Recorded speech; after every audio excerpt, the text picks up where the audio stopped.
Yes. The old man in black had just finished his remarks when two assassins in black behind him charged at Long Qingxia with a sudden flash. Assassination was what assassins were best at, and their swordsmanship was uncanny and unpredictable. The languid look on Long Qingxia's face disappeared, and he slyly squinted his eyes.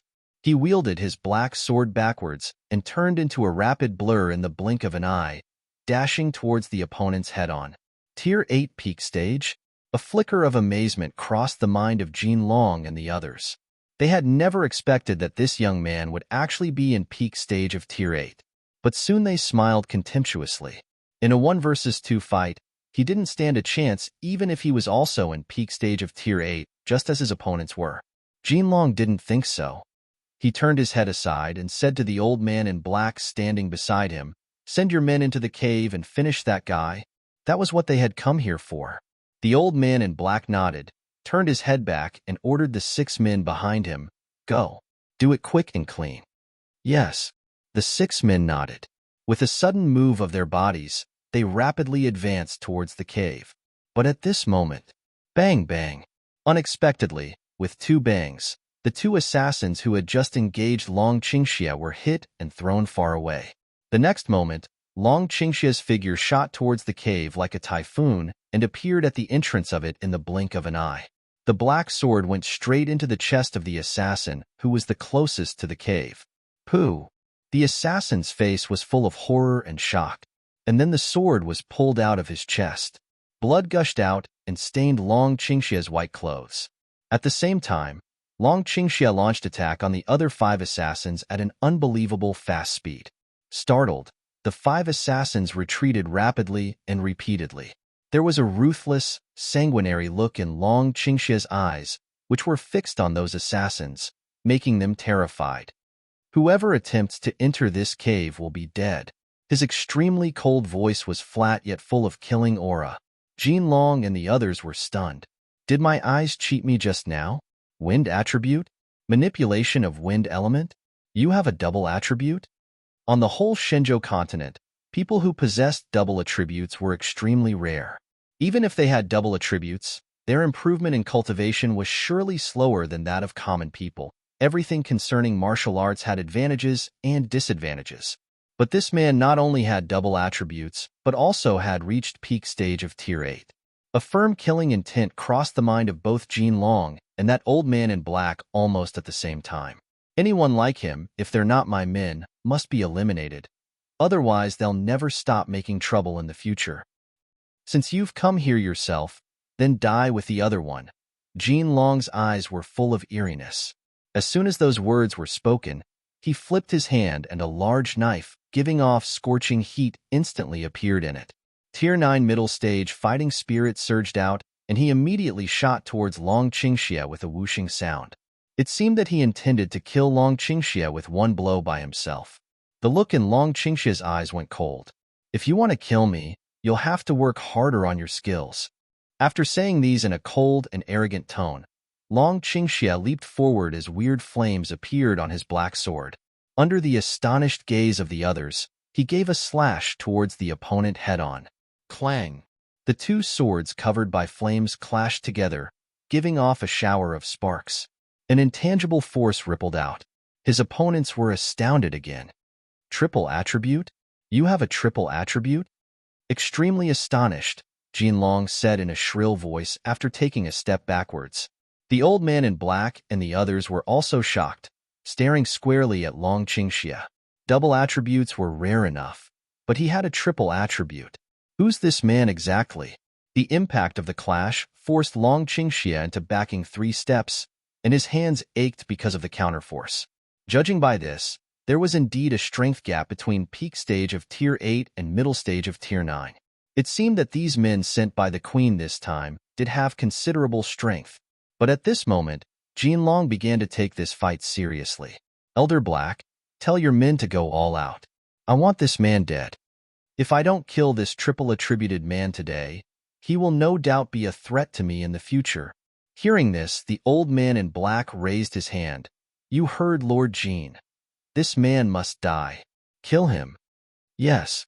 7 assassins, including the one beside him and the two who had been thrown backwards, flipped their swords which reflected a cold light, killing aura instantly surging out. In the blink of an eye, 7 figures separated and leaped forward, attacking Long Qingxia's vital parts from 7 different directions. 7 versus 1. You guys really flattered me. Seeing this 7 versus 1 situation, Long Qingxia gave an evil grin. But the next second, with a flicker of cruelty in his eyes, a purple light surged out of his body. Covering in wind element, he instantly turned into a rapid blur and disappeared from his original position. Seeing that their target disappeared, the 7 assassins who were closing in on him were startled. But at this moment, pooh! The sound of a sword violently going in and then out of a body was heard. Long Qingxia's lips curved into a bloodthirsty smile. Under the astonished gaze of the other 6 assassins, with a sudden move of his body, he sank his sword into another assassin's body at lightning speed. Fast, eerily fast. Jin Long and the old man in black had been watching the fight on the side. Their faces abruptly went cold. What's going on? Even if he was a warrior who could use elemental power, it was impossible for him to move at this speed. Seeing that 2 of the 7 assassins had been killed in the blink of an eye, the 2 went anxious. Use your cloaking techniques, the old man in black thundered. The 5 assassins overcame their horror and collected themselves. With a whooshing sound, the 5 figures instantly vanished. Long Qingxia squinted around but didn't find any signs. These assassins are indeed pretty good. Whoosh! The sound of a sharp weapon splitting the air was heard, and it was aimed at Long Qingxia's back. A black figure appeared out of nowhere and rapidly stabbed his sword towards Long Qingxia. The assassin saw his sword sink into Long Qingxia's body. The corner of his lips curved into a cold smile and a flicker of smugness crossed his eyes. But the next second, his face changed, since he didn't feel his sword going into a real body. He saw that Long Qingxia's body twisted and then instantly disappeared. A blur? That was a mere blur? How was that possible? Watch out! The old man in black yelled. Whoosh! Before that assassin could react, the smugness in his eyes was replaced by horror. He lowered his head to look at the black sword sticking in his chest, then raised his head and stared at Long Qingxia. He didn't know when Long Qingxia had appeared before him. Neither did he understand how Long Qingxia had managed to do this even at the last moment of his life. Is he a human or a ghost? We're all at Tier 8 peak stage. Though he wields wind element, but he shouldn't be this fast. Pooh! The sword was whipped out. Blood gushed from the wound and stained Long Qingxia's white clothes. However, at this moment, whoosh! 4 black figures appeared behind his back and thrust their swords at his sides and back. I've been waiting for you. Long Qingxia curved his lips into a smile with a terrifying, sanguinary air. The 4 assassins stabbing their swords at him, Long Qingxia leaped upwards. With a surge of wood energy, numerous ropes sprang out of thin air and shot towards those 4 assassins. When the ropes wrapped themselves around them, not only the 4 assassins but also Jin Long and the old man in black were distinctly stunned. With that, their pupils contracted. Wood attribute? That was actually wood attribute. How? How many attributes does he own exactly? On this continent, there are only 5 attributes in total, but he has already shown 4 of them. How's this possible? Both Jin Long and that old man in black were shocked. They had thought that Long Qingxia didn't stand a chance of winning this 7 versus 1 fight even if he was in Tier 9, not to mention he was merely in peak stage of Tier 8. But the current outcome was jaw-dropping. However, at this time, Long Qingxia raised his sword and slashed at the 4 tied-up assassins as fast as he could, killing aura thickening the air. He wanted to finish these 4 assassins with the sword of fire as soon as possible. So arrogant. You actually want to kill 4 people with 1 blow. Someone thundered, a sudden surge of potent energy charging at Long Qingxia head-on. Long Qingxia didn't try to dodge, but kept ruthlessly slashing at his targets. Face full of sullenness, the old man in black shot towards Long Qingxia at lightning speed and parried Long Qingxia's blow with powerful sword spirit. Clang! Their powers clashed violently, and an intangible force instantly rippled outwards from where the 2 swords collided against each other. The four assassins paled visibly when hit by that force. Something sweet welled up to their throats, and they nearly spat blood. His power is so strong. At this time, Jinlong vigorously waved his hand, and a surge of fire elemental energy fiercely charged at where Long Qingxie and the old man in black had engaged. The two swords were separated. "You old man. It turns out that you're in early stage of Tier 9. Long Qingxie took a step backwards, raising his eyebrows. He hadn't expected that this old man in black had been using some kind of skill to conceal his true strength so as to trick others into believing that he was only in peak stage of Tier 8. However, he was the leader of the 8 assassins, so it was not too surprising that he was in early stage of Tier 9. The old man in black squinted at Long Qingxie, but deep down in his heart, he was somewhat afraid. The others might not have known it, but the old man in black himself knew very well that he had nearly failed to parry that blow just now. Though he was in early stage of Tier 9, who are you exactly? The man in black robe felt that his palm was nearly numb due to the counterforce of that impact with Long Qingxie's sword. Is that man really just in peak stage of Tier 8? The corner of Long Qingxie's lips curved into an evil smile, and he looked handsome and innocent. But those who saw him felt a chill down their spines. Someone who'll take your life. The moment he finished the last word, with a sudden move of his body, Long Qingxie wielded his blood-stained black sword and slashed at the old man. Narrowing his eyes into slits, the old man in black robe wielded his sword and fought back head-on. His Tier 9 early-stage strength was fully displayed at this moment. Aggressive and rapid, all his moves were aimed at Long Qingxie's vital parts. But after only a short while, the old man in black robe seemed to have been forced to an unfavorable situation. Jinlong had been watching on the side all along, and his face became more and more sullen. How's this possible? Although the peak stage of Tier 8 was only one level lower than the early stage of Tier 9, there was a tremendous strength gap between the two. Unexpectedly, with Tier 9 early stage strength, the old man in black robe failed to get the upper hand. What are you waiting for? Go besiege him. Seeing that the four assassins were watching in shock, Jinlong couldn't help but thunder, his face darkening. They numbered 10, and none of their levels was lower than peak stage of Tier 8. But 4 of them had already been killed by this young man who was merely in peak stage of Tier 8, and now even their Tier 9 early stage member failed to get the upper hand. If things keep going this way, this mission might.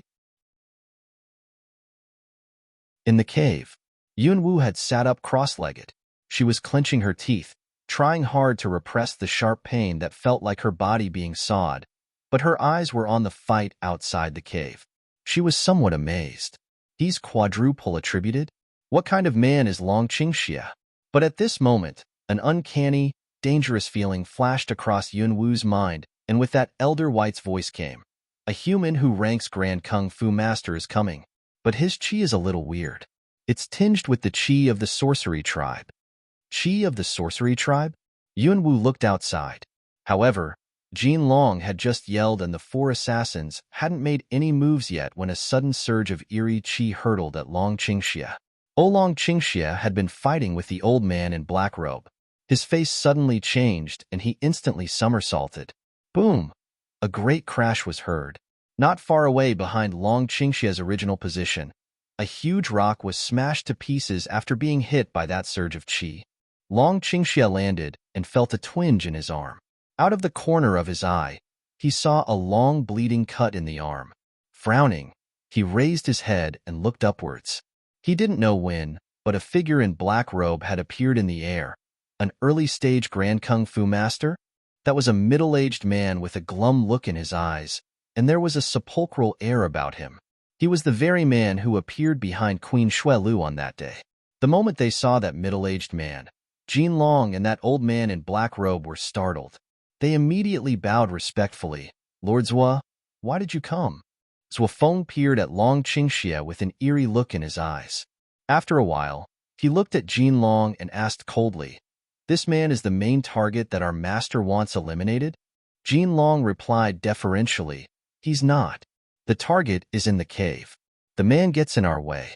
Although he's only in peak stage of Tier 8, he's quadruple attributed, and his warrior power is far more potent than that of common people. Really? Hearing this, Suofeng lifted his eyebrows high and looked at Long Qingxie again. He's quadruple attributed? This is the first time that I've heard someone owns 4 attributes.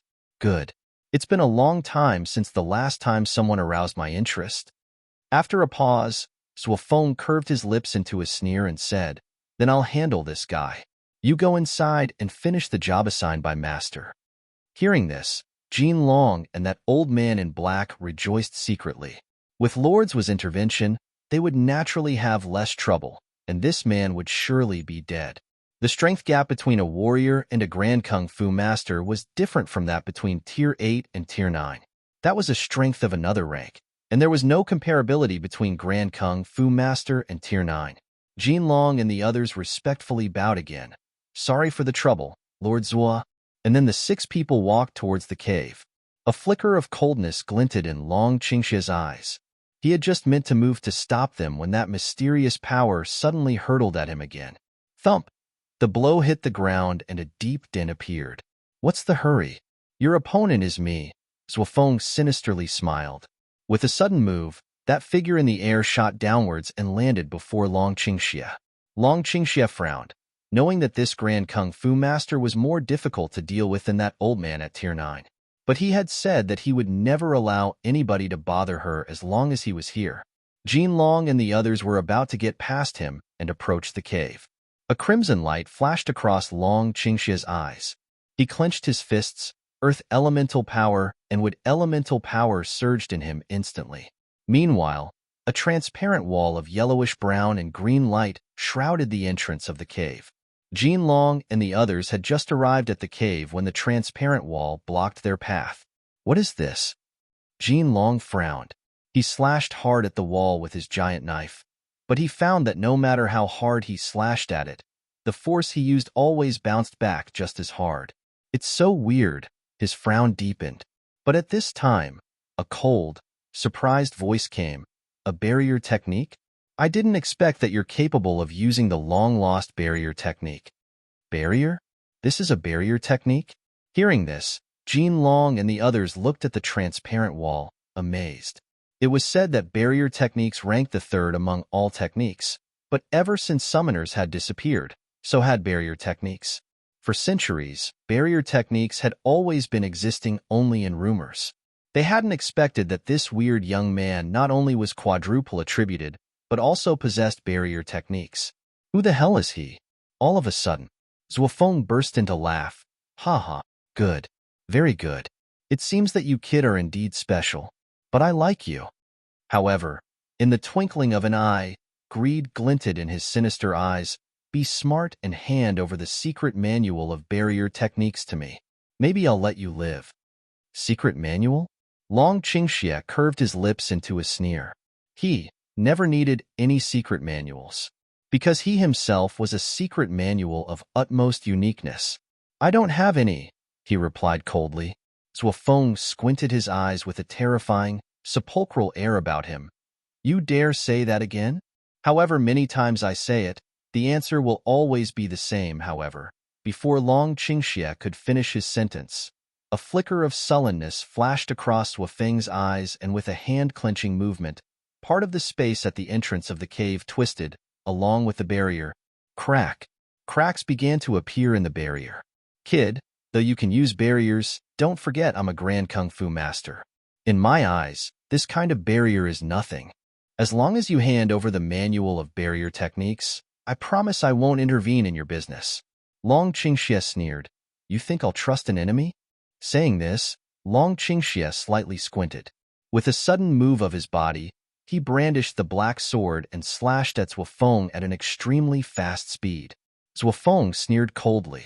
When the sword hit him, his body uncannily twisted, and with that the force of the slash rebounded instantly, as if his body was made of rubber. Long Qingxie was forced to take a step back, secretly startled. Chi of Sorcery Tribe? You're a half-sorcery triber. In the cave, hearing Long Qingxie's words, Yun Wu was stunned. He's half-sorcery tribe? Just like me? Of course not, girl. You're a half-breed, but half-sorcery tribers are those who were corrupted by darkness during evolution because their hearts were not in the right place. They're half-human, half-sorcerer, so people call them half-sorcery tribers.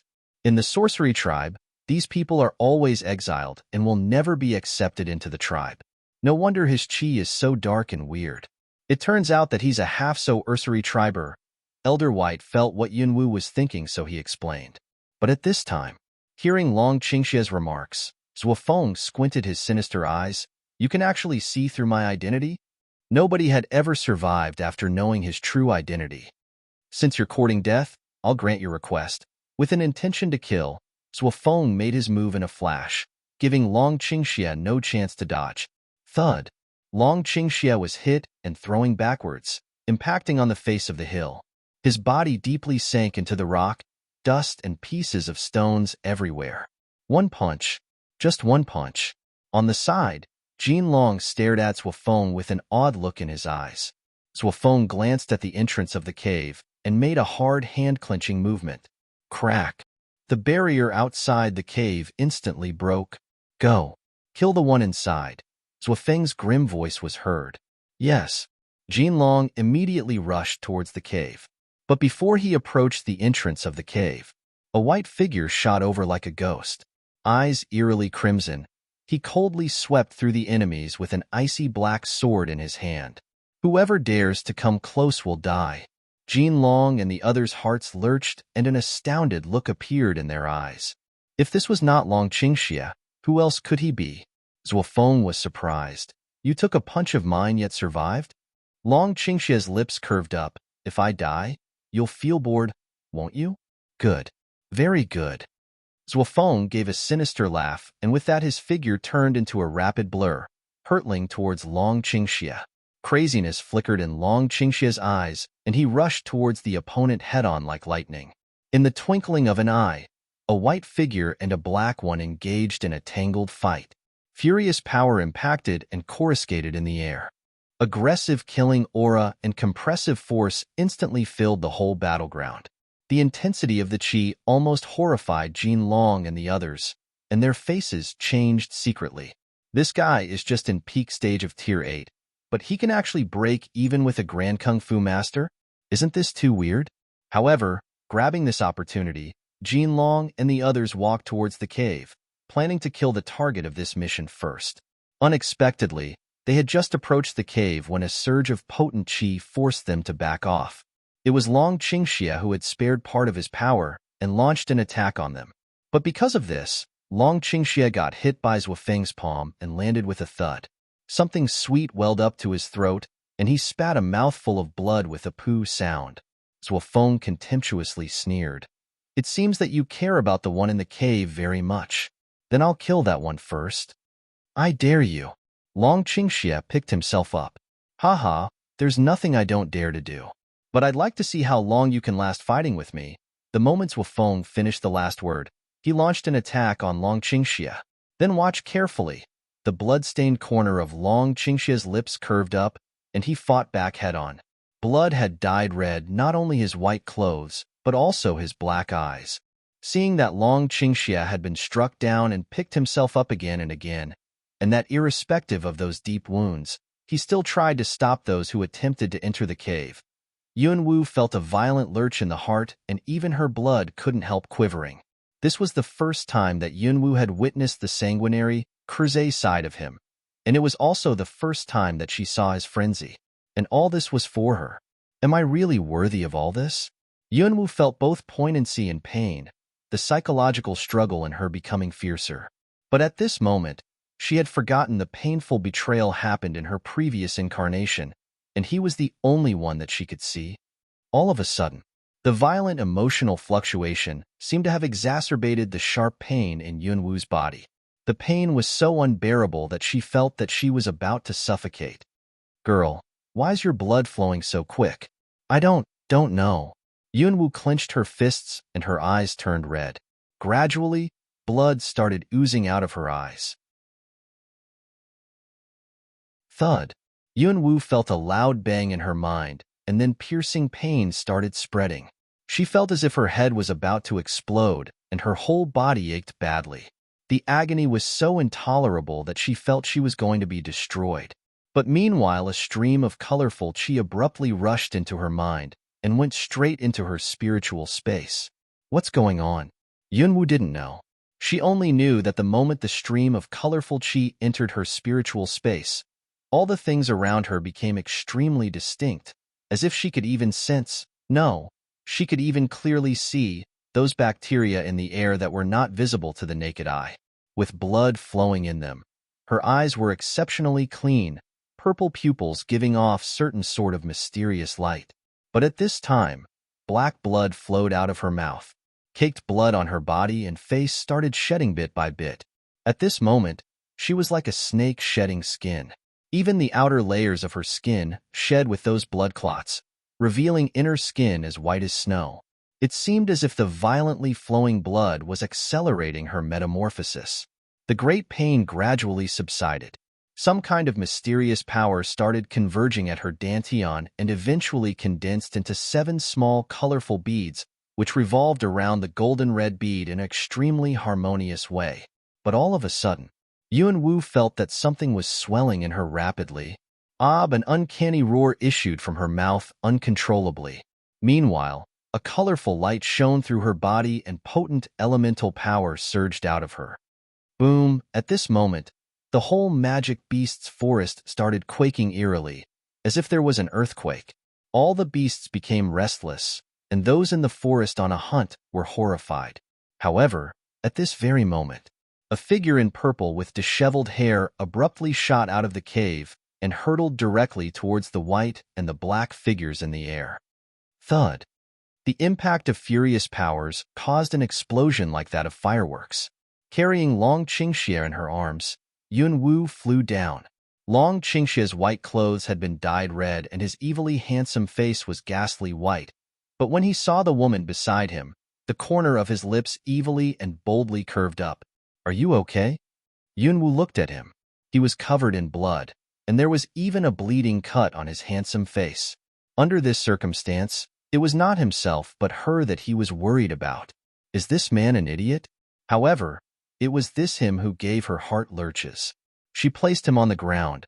"Wait for a while. Let me finish those troublesome guys first." After saying this, she didn't wait for him to say anything and just leaped upwards. Floating in the air, she looked Zhuofeng in the face. Long hair flying, she was an exceptionally beautiful teenage girl in purple. There was a suggestion of chilly air about her, which made her more attractive. Zhuofeng watched Yunwu, slightly astonished by her beauty, but there was also a flicker of pity in his eyes, because he had sensed a trace of sorcery tribe qi in her. She was the target that the queen wanted eliminated, and yet she was only in early stage of Tier 7. In his eyes, killing her was as easy as pinching an ant to death. Early stage of Tier 7? Yes. Just now, she had skipped 2 tiers from early stage of Tier 5. Of course, Zhuofeng and the others didn't know this. Otherwise, they would be in a totally different mentality. In as short as a month, she had turned from a loser who owned no fighting force at all into a Tier 7 early-stage warrior. What a tier-skipping improvement this was. If the news spread, all the people on the Shenzhou continent would be shocked. "You're the one who aroused sorcery power?" Watching Yunwu, Zhuofeng asked with an eerie look in his eyes. "Aren't you a half-sorcerer? What do you think?" Coldly lifting the corner of her lips, Yunwu asked instead of answering. Zhuofeng was dressed in a black robe, and there was something sinister and cold about him. He also had specks of blood on him. "It seems that you are the target." Killing intent suddenly flickered in Zhuofeng's eyes. "Then you'll have to die here." The moment he finished the last word, a surge of eerie, mysterious power hurtled towards Yunwu. Slightly squinting her purple eyes, Yunwu didn't try to dodge. With a hand-clenching movement, she twisted the space in front of her, and the power coming at her surprisingly vanished into the twisted space. What kind of power is this? Zhuofeng was distinctly stunned. Jinlong and the others who had been watching from below were also stunned. But soon a cold and ferocious look appeared on Zhuofeng's face. Intense killing aura surged out of him, along with an instant upsurge of fighting momentum. "Jinlong, join me. Let's kill her." Hearing Zhuofeng's words, Jinlong collected himself. A murderous look on his face, he immediately leaped upwards. 2 versus 1? Yunwu squinted her eyes, It seems that they're determined to kill me. But judging by Zhuo Feng's previous words, the queen shouldn't have known I'm the one who has aroused sorcery power, but what happened today is on her regardless. At this time, Zhuo Feng and Jin Long launched an attack on her together, giving her no chance to speak. Their blows were extreme quick, but Yun Wu managed to dodge aside. Two blasts of potent power impacted on each other, generating a shower of sparks. However, Zhuo Feng seemed to have anticipated that she would dodge aside, and he produced a black sphere out of thin air and tossed it before Yun Wu. Yun Wu's purple eyes became vigilant. A bomb? She hadn't expected that people of this world were able to produce bombs. It was too late for her to dodge. Zhuo Feng curved the corner of his lips into a sinister smile and made a hand-clenching movement. With a crack, the bomb exploded before Yun Wu. Bomb! A loud explosion was heard. The blast released enormous amounts of energy along with numerous sparks, filling the whole battleground. The bomb had exploded right in front of Yun Wu. The blast should have either killed or seriously injured her. The power of this bomb is pretty good. The queen's done a great job. Watching the explosion site with a sinister look, Zhuo Feng mumbled in a sneering tone. Jinlong was also smiling grimly. Finally, the mission is accomplished. However, the next second, the smile on their faces froze and their eyes instantly dilated. After the bomb exploded, they had been expecting to see Yun Wu's broken body drop to the ground. After all, Yun Wu was only an early stage of Tier 7, and that bomb was powerful enough to kill someone at Tier 9. But how did this happen? After the fire caused by the explosion disappeared, a transparent barrier emerged in front of them. Jinlong's pupils abruptly contracted. A barrier? She's also capable of using barrier techniques? The old man in black robe and the other four assassins were also astonished. But Zhuo Feng's face suddenly darkened, and his sinister eyes were full of shock. Not just any barrier. That's a space barrier composed of space element. Space element? Did that mean?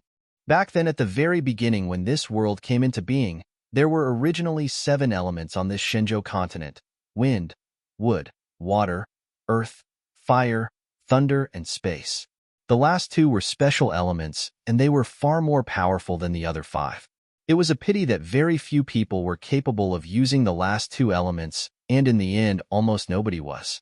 As a result, from a certain point of time on, thunder and spatial elements were gradually consigned to oblivion, and residents of Shenzhou continent believed that there were only 5 elements. But there were still records on thunder element and space element. This was thunder element? Yun Wu withdrew the space barrier, a cold look in her purple eyes. Since you're not capable of taking my life, I'll take yours.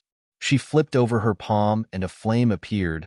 That was a true flame, not an illusory one, and the heat could be felt distinctly. What? Hearing her words, they were stunned. And then when they saw that flame in the palm of her hand, a flicker of astonishment abruptly flashed across their eyes. A tangible flame? How's that possible? Amazed, Jinlong couldn't help yelling, his voice full of disbelief. The old man in black robe and the 4 assassins were even more astounded. Although warriors were capable of controlling elemental power, they couldn't condense the power into tangible flames. But there was actually a flame in the palm of this woman in front of them. What was going on? But the next second, all their perplexities were replaced by horror. Fireball! She yelled coldly, and 2 fireballs about the size of a fist were formed and thrown towards Zhuo Feng. Zhuo Feng's face darkened, and he instantly dodged aside. But the fireballs eerily pursued him, hotly no matter how fast his speed was. There was a cold smile on the corner of Yun Wu's mouth. Her red lips slightly parted. Explode! Boom! A loud explosion rippled through the magic beast's forest, the ground quaking as if there was an earthquake. Energy of the fireballs instantly exploded with furious elemental power violently fluctuating outwards, and the after effects threw Jinlong straight backwards. This explosion was several times more powerful than that of the bomb. The horrified look in the eyes of the old man in black robe and the 4 assassins proved this. Long Qingxia also couldn't help lifting his eyebrows. A flicker of astonishment flashed across his eyes. Having been blasted off his back by the after effects of the explosion, Jinlong was not seriously injured, but his face also changed drastically. Watching Zhuofeng, who was in the fire caused by the explosion, he looked terrified. What kind of power is this? After the sea of fire on the explosion site abated, a figure covered with wounds was seen. He stood in the air, half of his body covered in blood. Lord Zhua! Jin Long yelled in shock. Half of his body was intact, yet the other half was bloody. His looks were extremely eerie. So this is what they call a half-sorcerer?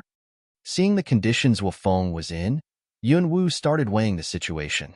It seemed that her fireballs were far from enough to handle a member of the sorcery tribe.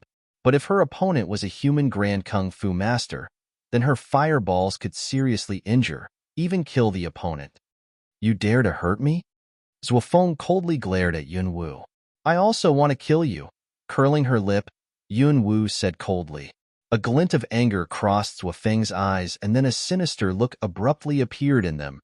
Those were really big words. I'd like to find out what makes you so arrogant. As soon as he finished his remarks, a surge of dark chi started condensing secretly. Hiss! A python shrouded in black fog appeared out of thin air, and its vicious green eyes looked dark and horrifying. Naturally, a half-sorcerer possessed some sorcery abilities. Seeing that the black fog had condensed into a python, Yunwu didn't know whether it was real or illusory. It was so bizarre.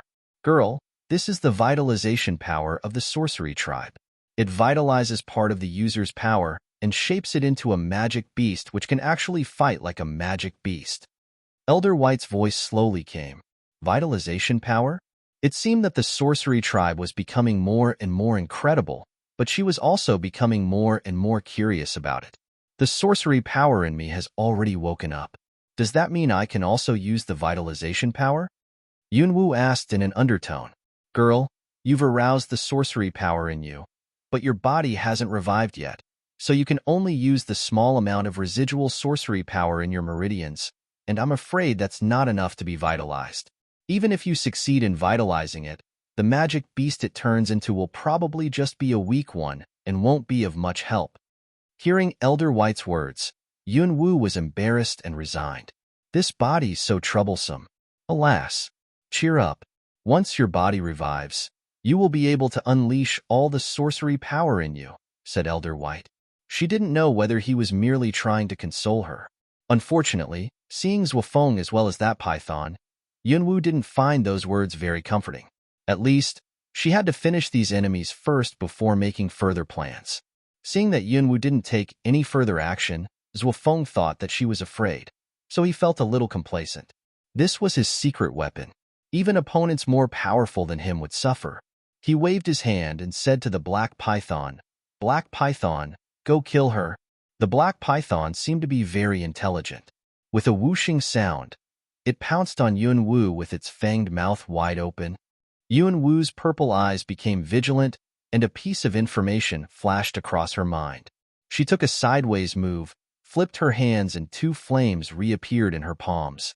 But this time she didn't shape the fire into fireballs. Instead, she clasped her hands together. As if by magic, when the two flames were joined together, a faint roar of dragon was heard. Instantly, her hands parted and a fiery red dragon shadow appeared out of thin air. Roar! The dragon shadow abruptly raised its head and gave a roar. If they looked at it carefully, they would find that the shadow was somewhat transparent. This was the first time that she had used this technique, and it seemed that she could only shape her power into a dragon shadow. But it seemed mighty enough, just like that red fire dragon in the forbidden area. This was not the vitalization power of the sorcery tribe, but another power called elemental vitalization, the information of which had just been provided by the soaring dragon scroll. As that dragon shadow appeared, the smug look in Zhuofeng's eyes was replaced by astonishment. You also have vitalization power, he blurted in amazement. But the next second, the dragon shadow's body entangled that black python, opened its mouth, roared, and breathed fire which instantly engulfed that black python. Hiss! As if in agony, the black python hissed, and its vitalized body seemed to have been penetrated. It burst and then dispersed like a cloud of black fog, leaving only a puff of black smoke. This is impossible. You. Seeing that his vitalized black python had ended up bursting and disappearing, Zwafeng was shocked and couldn't subdue the horror in him, no matter how hard he tried. The vitalization of elements didn't rely on sorcery power, but relied on element in the air. Yunwu was not as powerful as he was, but there was abundant fire element in this area, which gave her an advantage of favorable terrain. But actually, even Yunwu herself was astonished at the elemental power in her body. Fire element was only one of the 7 elements, and she hadn't used the other 6 elements yet, but she had already seen how potent the power was. She felt somewhat lucky that she had participated in that high-stake gamble. Of course, the price she had paid during the process was also beyond common people's imagination. You've delayed your death for so long. Now are you ready to die? Yunwu's lips curved, but the look in her eyes was extremely cold. These people must die today. Zwafeng's face instantly became dark. You're not eligible to claim my life, he raged. His figure abruptly vanished into thin air in a weird way. He was nowhere to be found. Yunwu frowned and immediately exerted her spiritual power on the whole battleground, trying to detect the enemy.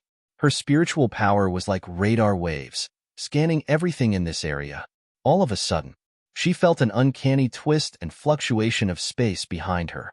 Yunwu abruptly dodged aside, and that attack coming at her from twisted space caught her blur. 1 times, 2 times, 3 times. None of the sneak attacks hit the target. Zwafeng, who had become invisible by using a special cloaking technique of the sorcery tribe, was rather annoyed, staring at Yunwu indignantly. Don't you want to claim my life? Why don't you stop dodging and just come at me? You coward. Unexpectedly, Yunwu actually stopped moving after hearing Zwafeng's words. Zwafeng sneered secretly. This little girl is so easy to trick. She fell for simple reverse psychology. So stupid. An evil look flashed across his eyes, and he abruptly brandished his sword and dashed towards Yunwu at a faster speed. However, the next second, his pupils abruptly dilated. You. Lips curving in a smile, Yunwu said with a seemingly innocent look, your reverse psychology was actually pretty good. You said those words, and I actually managed to kill you. With that, she exerted more strength. Shoo! A faint sound of the sword sinking deeper into his flesh was heard. Zwafeng lowered his head and saw a sword sticking in his chest where the heart was, the bloody tip of the blade revealed behind his back. Zwafeng stared squarely at Yunwu, his dilated, evil pupils full of disbelief. How come she knew where I would emerge? This sword attack was extremely accurate. It almost seemed as if she had anticipated the precise position where he would appear, and that she had been waiting for him to show up.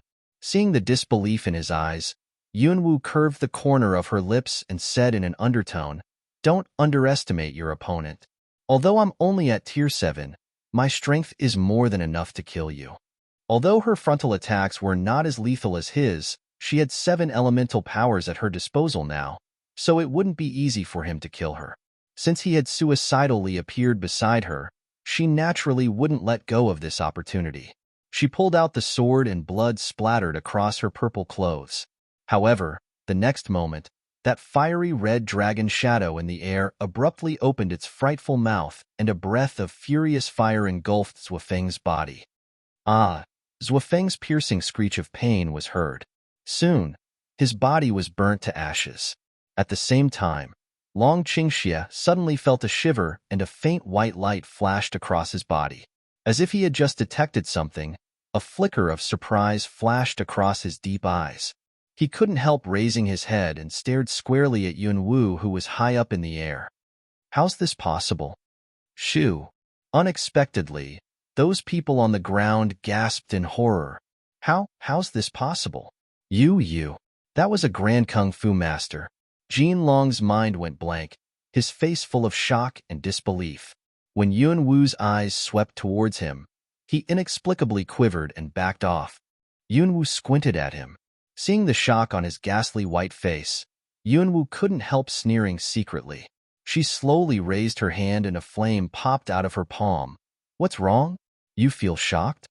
Jin Long subconsciously nodded, but soon shook his head, as if he was at a loss how to react. His previous arrogance was nowhere to be seen. Yuanwu suddenly curved up the corner of her lips, but her smile was cold. Her purple eyes were giving off an uncanny light, which gave him chills down the spine. But what was uncannier was that her purple eyes seemed to have the capability to penetrate and constrain his soul like two sharp nails. There's no need to be afraid. You won't feel shock again once you're dead. Jinlong's pupils abruptly contracted when he heard Yuanwu's words, and with that a flicker of horror crossed his mind. He wanted to flee. However, he suddenly discovered that he couldn't turn his eyes, and he couldn't move his body either. How's this possible? Is this Soul Chain? He was horrified. Yuanwu didn't hesitate. She infused the fire into the dragon shadow which had just devoured Zhuofeng. The dragon shadow became more distinct than before, and the contours of the dragon could be faintly seen. Go! Yuanwu yelled coldly. The fire dragon roared, opened its mouth and dashed towards Jinlong with a whooshing sound. No!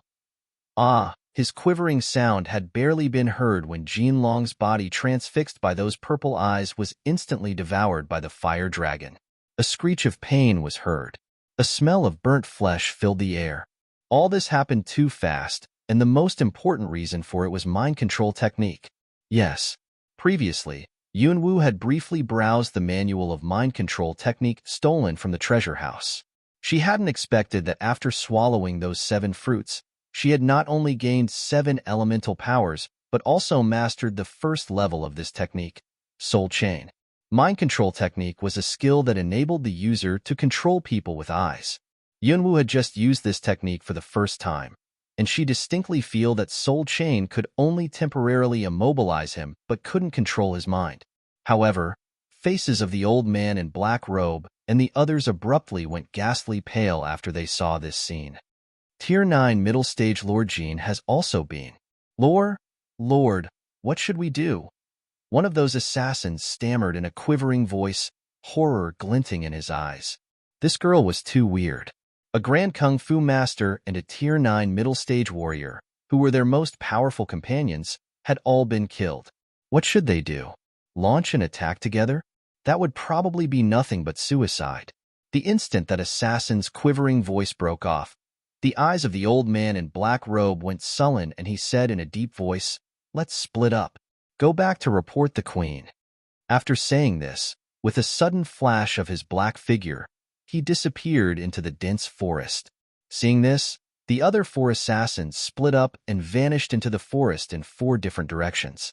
For assassins, a dense forest was the best sanctuary, and especially so when it was gradually dark. Unfortunately, their opponent was a killer who was best at killing people in forests.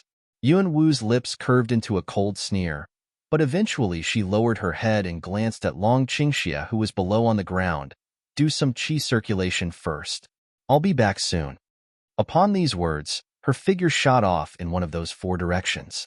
Watching in the direction that she disappeared, Long Qingxia, who was lying on the ground, felt the eerie change in his body, astonishment glinting in his deep eyes. Yuanwu was soundlessly rushing in the forest, hotly pursuing her target like a leopard. The assassin sensed the danger behind him and instantly hid himself into a big tree with dense foliage. He was definitely a master of camouflage, and he did it without making any sounds. Common people could never detect him. Yuanwu, who had been locating the target with spiritual power, sensed that he had stopped. The corner of her lips curved up into a cold smile. With a sudden move of her body, she disappeared into the top of the tree and slowly closed in on the target. "Are you waiting for me?" As if uttered by a phantom, her voice was heard from behind him. Before that assassin could react, Yuanwu's blade slid through his neck with a whooshing sound. The cut was very deep. Eyes dilated, the assassin's body fell down soundlessly. After giving a cold glance at that assassin, Yuanwu enwrapped herself with wind element and instantly disappeared into the forest in another direction. A night breeze passed by. Somewhere in the dark forest, after a cold gleam of the sword, with dilated eyes, another assassin watched Yuanwu, who had just cut his neck, his eyes full of horror. When did she find my position? In the same way, like a ghost, Yuanwu had soundlessly closed in on the targets and killed them, each kill taking only one slash. For down, there was one left, that old man in black robe, who was in early stage of Tier 9. Yunwu smiled coldly. With a whooshing sound, her figure shot towards the periphery of the forest and instantly disappeared. On the periphery of the magic beasts forest, there were more low-level magic beasts as well as more humans here, which caused disturbance to her spiritual detection. Even with so much disturbance, she would still distinguish the old man's chi, which was unique to an assassin. It seemed that this old man in a black robe was not a fool. He knew he should flee to the periphery where there were more people, but his attempt to escape was doomed to failure. On the sight of that purple figure that flashed in front of him, the old man in a black robe was somewhat horrified, the hair on his back standing on end. How's this possible? He had never revealed his chi on his way. How came she still found his whereabouts?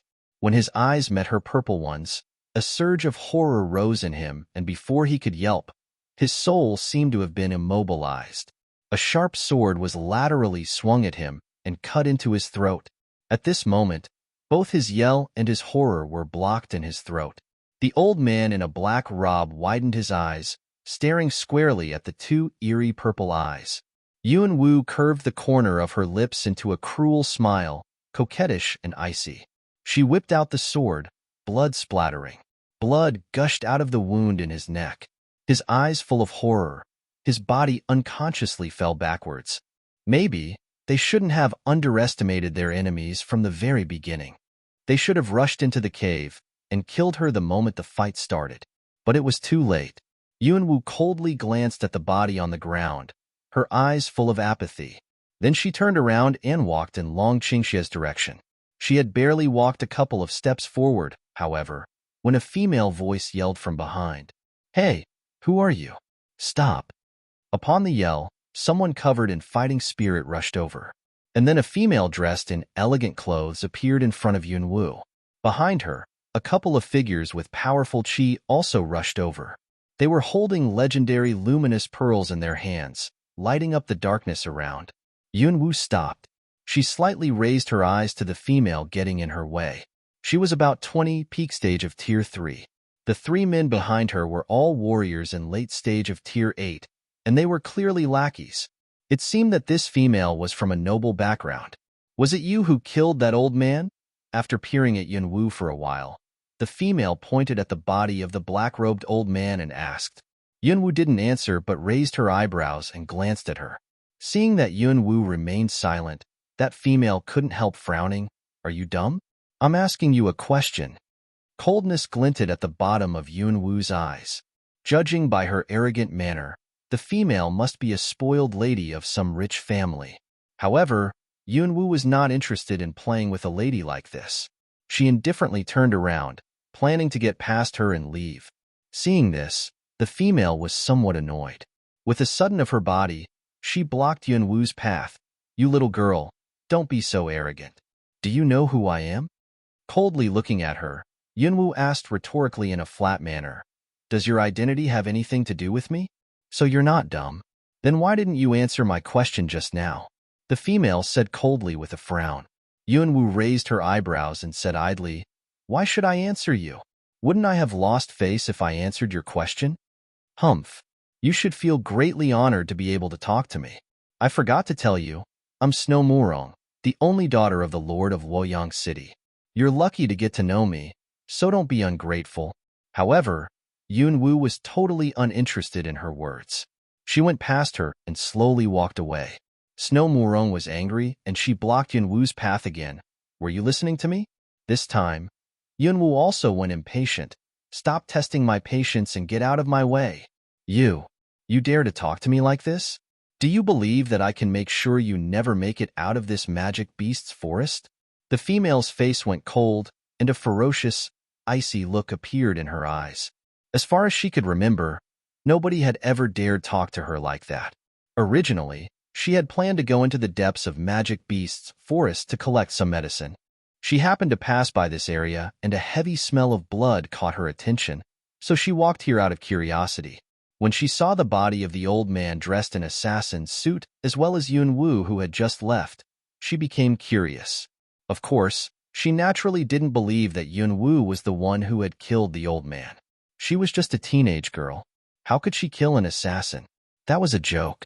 She just wanted to see what this teenage girl, who dared walk alone in Magic Beast's forest at night, looked like. Unexpectedly, this teenage girl not only ignored her, but also didn't show any reverence or surprise or admiration, which rather irritated her. In Luoyang, she was an exceptionally talented genius, and a lot of people tried to curry favor with her. Although currently she was in Magic Beast's forest, her reputation preceded her. I can't make it out of this Magic Beast's forest? Yunwu had heard a lot of similar words. Yunwu gave a cold glance at this willful lady, a feeling of contempt rising in her. She wanted to kill her? But at this moment, it was Long Qingxie that Yunwu was thinking about. She didn't know how he was, so she scorned to waste time on this spoiled lady. But she gave her an advice before leaving. Lady, here's my advice for you. Make some adjustments on your vain and arrogant attitudes. Otherwise, someday you might get yourself killed without knowing how. The instant her words broke off, she covered herself with wind element, and with that her figure vanished into thin air like a gust of wind. Yes, in the eyes of the four people, she seemed to have vanished. Snow Morong blinked and then blinked again. It wasn't until quite a while later that she seemed to have realized what had just happened. Her face instantly changed a little, eyes sweeping around, as if she was trying to find Yunwu's whereabouts. Did you see how she vanished? The three men were also shocked. No, my lady. She had disappeared at a horrifyingly fast speed, and they had barely sensed anything. And they were in late stage of Tier 8. If even they had failed to see anything, how powerful was that girl? At this moment, the three men couldn't help feeling frightful. If she had decided to attack their lady just now, could they have stopped her? No, they definitely couldn't have, because that speed alone could only be matched by that of a Grand Kung Fu master. So that girl was a Grand Kung Fu master? Was it possible? Instantly, the three men felt their backs break out in a fine film of cold sweat. In the dark, when Yunwu returned to the outside of the cave, eyes open, Long Qingxie had already woken up from his qi circulation, and his crimson eyes of bloodlust had returned to their normal black color. But his handsome face was still ghastly white, and those bloody wounds all over his body were appalling. How do you feel? Yunwu walked up to him, asking. I'll live. You finished them? Long Qingxie said casually as he raised his eyes and watched Yunwu walking over. He sounded as if the blood on his blood-stained white clothes was not his. I got the job done. Now let me dress your wounds. Yunwu looked at him with a frown. Upon these words, she produced a couple of medicines out of the storage space along with those silver needles. But Yunwu had just crouched down, planning to take off his torn blood-stained clothes, when a big hand grabbed one of hers. Yunwu raised her eyes and looked at him, saying with a frown, Stop that. Let go of me. Let me check your wounds first. But Long Qingxie curved his pale lips into a wickedly coquettish smile. You care about me? Does this man really want to talk about this at this moment? But this time, Yunwu didn't contradict him. She wanted to draw her hand back, but the man wouldn't loosen his grip, as if he would never let go of her without hearing her answer. Yunwu couldn't help sighing secretly. She raised her purple eyes and met his deep black ones. I do. I care about you. Are you satisfied with this answer? Long Qingxie's lips curved in a smile which looked wickedly coquettish. I am. I'm very satisfied. Then would you please let me go? Yunwu raised her eyebrows and looked at his big hand which was gripping one of hers. Hearing her words, Long Qingxie loosened his grip as if reluctantly, but his black eyes were peering at her up and down with a fevered look in them. Under his unduly fevered gaze, Yunwu felt uneasy, frowning. Why are you staring at me like this? Tiny, you still haven't noticed that you've changed? Long Qingxie raised his eyebrows and looked at her, smiling. She had changed? Changed how? Her strength changed? Nobody knew about this better than she did. However, at this time, Long Qingxie handed her a sharp, gleaming dagger, in the mirror-like blade of which she saw her features. Instantly, Yunwu was stunned. She confusedly watched her reflection in the blade. Her exquisite features were flawless, especially her thick eyebrows and big eyes with purple pupils, as if she was a yokai. However, ignoring those purple pupils, wasn't this face exactly the same as the face she once had when she was young in modern society? How did this happen? How came that pretty face had completely metamorphosed into the face she once had when she was in modern society? Seeing that Yunwu was astonished, Long Qingxie smiled even more wickedly. He stretched out his hand and stroked her little face. Maybe this is what you originally looked like. But no matter what kind of change happens to you, you'll always be my Tiny. This was what she originally looked like. What had she originally looked like? She had thought that she had already forgotten about that. But now... However, Yunwu soon collected herself. Without saying anything, she put away the dagger, stretched out her hands and started taking off his clothes. She planned to dress his wounds first. He was covered in blood, and his clothes were torn. She could only imagine how many wounds she would see after taking off his clothes. But after she cautiously took off his clothes, what she saw was smooth, totally intact skin. There was no wounds at all. Yunwu was stunned. None. There was not a single wound. What's going on? At this moment, Long Qingxie suddenly stretched out his arms and dragged her into his arms. Tiny, there seems to be something I forgot to tell you. Something he had forgotten to tell her? What was it? Yunwu struggled out of his arms and stood up, watching him with a tight frown. There were no wounds, but there were saber cuts all over his clothes, and his white clothes had been dyed red by blood. Had he really got wounded? Seeming to have known Yunwu was confused. Long Qingxie languidly grabbed the dagger beside him and cut his naked arm really hard. Are you insane? Startled, Yunwu hurriedly yelled. But the next second, she was transfixed in shock again. The deep, bleeding cut in his arm was actually healing at a speed visible to the naked eye, and eventually, the cut healed completely without even a scar. And then, Long Qingxie continued, now you've seen it yourself. I have a rather special constitution. I was born with spontaneous healing power. Spontaneous healing power? Yunwu dilated her eyes, in which a flicker of surprise flashed across. Is this man a yokai? My wounds healed, but I still lost too much blood and I'm feeble. I feel dizzy. Let me hug you. Upon this, the man affected an air of pity, stretched out his arms and dragged Yunwu, who was still in shock, into his arms. Originally, Yunwu had grown to have feelings for him, so she had tolerated some of his intimate behavior. If this man only played pitiful, she would have let him and tolerated his taking advantage of her, but his hands started moving downwards. Yunwu's eyes became severe. Long Qingxie, where are your hands going? Long Qingxie slightly curved his lips, as if he had just got caught by her when his big hands were stroking her back. Surprisingly, he didn't seem to feel ashamed at all. I'm just helping you get used to it, in case you got startled when I lose control of myself some other day. Hearing his words, Yunwu was resigned.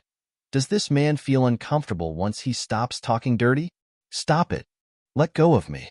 But I'm still dizzy. The man still wouldn't let go of this opportunity of taking advantage of her, and his hands started moving downwards. Annoyed, Yunwu stretched out her hand and gave him a hard pinch on the thigh. Long Qingxie suddenly yelled, which startled Yunwu. Why did you yell so loudly? She asked, and then she thought, was the pinch too hard? The man pulled a wry face when he saw how ignorant this woman was. With a torrid look in his eyes, Long Qingxie stretched out his hand and grabbed the woman's little hand that was pinching his thigh. In a low voice he said, you tiny little thing. You can't pinch a man's inside thigh. Inside thigh? Stunned, Yunwu subconsciously lowered her head. When she saw that her hand, which was under his hand, was almost next to the man's that thing, her face instantly flushed scarlet. Actually, she had just casually gave a pinch, and she had been paying attention to which part of him she was pinching. The torrid look on the man's face made her heart flutter. She had just meant to calm him down, but unexpectedly, what she had done ended up becoming flirting. How did things end up this way? But suddenly, Yunwu was transfixed in shock.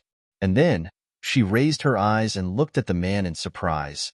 You've made a breakthrough into the early stage of Grand Kung Fu Master? Wasn't he in peak stage of Tier 8? When did he break through and become a grand kung fu master? Yuanwu had accidentally sensed the power fluctuation in him, and she was absolutely astounded. Upon these words, Long Qingxia's hand, which was holding one of hers, froze briefly, but soon, he couldn't help curving his lips up and stared at her with a wicked look.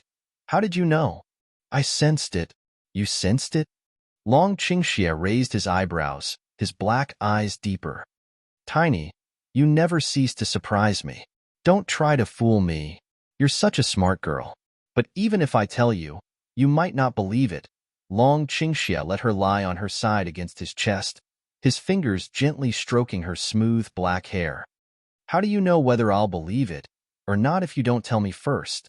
Yunwu was not quite used to his intimate behavior, but she didn't refuse and stand up. She just let him hug her like that. After watching her in silence for a while, Long Qingxia said with a seemingly casual look, I'm a congenitally mutant warrior, born with top talents and infinite attribute, which means I can utilize 5 attributes. A mutant warrior? Born with top talents? Infinite attribute? The man had put it as if these things were no big deal, but Yunwu was astounded. What did that mean? She believed that everybody knew the answer.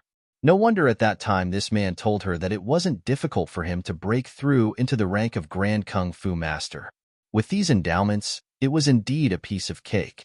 This man is indeed a yokai. Seeing Yunwu's amazed look, Long Qingxia wickedly curved his lips, stretched out his hands and stroked her little head. Stop giving me that odd look. Actually, there's downside, too. Downside? What is it? Yunwu asked curiously. Long Qingxia seemed to have no intention of keeping it a secret from her. He lowered his eyes and looked at her. Since I'm a mutant, I can't cultivate and making breakthrough by using methods that normal people use. He can't make breakthrough by using normal methods? What does that mean? Before Yunwu could ask, Long Qingxia continued, if I'm to make a breakthrough, I have to do it in a bloody fight. I must cover myself with the blood of a powerful opponent and kill him or her with my bare hands. That'll enable me to make a tear-skipping breakthrough and gain the same powers that my opponent has. What a horrifyingly mighty power this was. But Yunwu secretly gasped, not because of his mysterious power, but because she was worried about him. He must cover himself with the blood of a powerful opponent and kill him or her with his bare hands. That means that he has to trade his blood, maybe even his life for breakthrough. He had literally gained this kind of talent and this kind of breakthrough by risking his life. She raised her head and her eyes met his wicked, black ones. She didn't know why, but for a second, when she saw his ghastly white face, she suddenly felt heartbroken over this man. But the next moment, the man's words ruined the moment. Tiny, are you looking at me so seductively because you're fascinated by the charm of my endowments? Watching the man who was smiling wickedly, she literally wanted to roll eyes at him. But at this moment she suddenly thought of something. You're an early stage of Grand Kung Fu Master, so you got the powers of that Zhuofeng? Long Qingxia shrugged. His eyes were suddenly fixed on her with a weird look. I did, but you're the one who killed him. This was also what he had been dismayed at. Yunwu were the one who had killed the enemy, but he had still made a breakthrough, which was the first time that this kind of thing had happened. Hearing these words, Yunwu also frowned, but even he himself didn't know why, not to mention her. After a night, Long Qingxia's strength fully recovered. He had lost so much blood that even all his clothes had been dyed red, but after a night, he recovered so well that it seemed as if nothing had ever happened to him. He should be the only one in this world who was capable of this. Long Qingxia walked out of the cave, dressed in white, silver-haired. Under the glow of the dawn, he was like a handsome man walking out of a painting. In particular, the languid half-smile on his handsome face was so charming that people who saw it would involuntarily hold their breath for so long that they might literally suffocate themselves. Yunwu couldn't help muttering, yokai? Long Qingxia walked up to her and said with a big smile, you like this? There were only 3 words, but they had been uttered in a distinctly delighted tone. Yunwu slightly squinted her beautiful eyes. This man has pretty quick ears. My voice was so low, yet he still heard my words. Under his wicked gaze, Yunwu curved the corner of her lips. You're too coquettish and you might give me a heart attack, So I can't like you? Long Qingxia was stunned. His deep, black eyes met with Yun Wu's purple ones. Suddenly, he felt that his heart started beating much faster than usual. This woman is better at seducing people than my soul control technique. A wicked smile curled the corner of his lips. You really can't stand it? Let me see. Upon these words, he reached out his hand to touch her chest. With a half-smile on her face, Yunwu severely squinted. Keep your hand going and I'll cut it off. Long Qingxia's hand instantly stopped moving. He frowned, and an affected, frightened expression appeared on his wicked, handsome face. You're so ferocious. Who will dare to marry you? It seems that I'm the only one who'll have to make do with a marriage with you. The moment his words broke off, he shot out his hand and grabbed her bosom. But you'll have to eat more, so that these small steamed buns will someday grow into bigger steamed buns. His wicked, deep voice was heard. Eyes dilated, Yunwu lowered her head and looked at her chest. She saw that the man's hands were shamelessly rubbing against her bosoms. Her face flushed red, embarrassment and anger rising inside her. She instantly clenched her teeth and thundered, Long Qingxia, he keeps saying that he wants my bosoms to become bigger. Why does he always have to be so lewd and dirty? Long Qingxia curved his lips in a wicked smile. Aren't I right in front of you? You really didn't have to yell that loud. People might think that you like me very much. Yuan Wu's eyes were blazing with anger. She twitched her hand and a wicked-looking giant knife appeared. Do you believe that I can literally cut off your claws? I do. But I can't let you do that, because I'll need them to enjoy big steam buns in the future. Long Qingxia smiled evilly and seductively, as if he was having a good time watching the furious look on her face. Then enjoy this giant knife first. Clenching her teeth, Yunwu actually swung the giant knife at him. But Long Qingxia gave a mysterious smile, and then his figure suddenly moved forward. Bo! Yunwu felt something flashed past her eyes. He gave her a kiss, his soft, thin lips quickly touching her red ones. When she blinked again, Long Qingxia's figure had turned into a white blur and shot far away. Tiny, don't get lost. Catch up with me. The man raised his voice and yelled, clearly in a delighted mood. Yunwu stood transfixed for a couple of seconds. After she collected herself, she discovered that her heart was fluttering. This goddamn yokai. Glaring at the man in the distance, Yunwu clenched her teeth, but then she started pursuing him without hesitation. In the depths of the magic beasts forest, as they approached this area, they found that all the magic beasts here seemed to have disappeared. Even if occasionally one or two showed up, they seemed pretty listless. It was weirdly quiet. This was the depths of the forest, and there should be a lot of lively magic beasts running around here. But surprisingly, they hadn't met a single magic beast for a day and a night, and neither had there been any so-called crises. Things were going unusually smoothly. However, when Yunwu found another withered vigor grasses, she frowned tightly. Another withered one. What happened here? We've searched high and low in this area, but all we've found are scorched ones. Since they entered the depths of this forest, they had been searching for a day and a night only to find that all vigor grasses here had withered. It seemed as if something had sucked them dry. All those vigor grasses were among thick weeds, yet they were the only ones that had withered, which was the strangest thing. Long Qingxia glanced around, puzzled. Let's keep moving. Yunwu nodded. They immediately started walking towards the mountain in the middle of the forest. However, they had just walked a little further when the sounds of fighting were heard. Roar, and there were also roars of ferocious beasts. There seems to be something worth watching. Should we go and check it out? Or should we take a detour? Long Qingxia's eyes flashed in the direction of Yunwu, asking in a deep voice. Lifting her eyebrows, Yunwu glanced at the man who had a languid half-smile on his face. She knew that the fighting ahead must have aroused this man's interest. Actually, she wasn't really interested, but they had been traveling in this area for a day and a night yet had barely seen any magic beasts. And now, judging by those roars, there seemed to be plenty of magic beasts fighting with humans. She couldn't help feeling curious. Let's go and take a look. After saying this, Yunwu flashed forward soundlessly. and then she sneaked towards the spot where the fighting was happening. She was so light on her feet that she moved like a breeze, leaving no trace. Long Qingxia curved the corner of his lips in a smile tinged with wickedness, mumbling, "You look uninterested. But you move even quicker than I." After saying this, with a sudden move of his body, he shot forward like a flash of white light in the direction of the woman.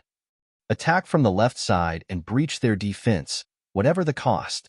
A female voice was heard among the noises of fighting. Judging from the voice, the female was Snow Murong, whom Yunwu had met on the periphery of Magic Beast's forest. Hearing her yell, 3 men immediately launched an attack on the targets on their right side. But clearly, the 3 men were not powerful enough to break through the encirclement of over 10 Tier 5 magic beasts.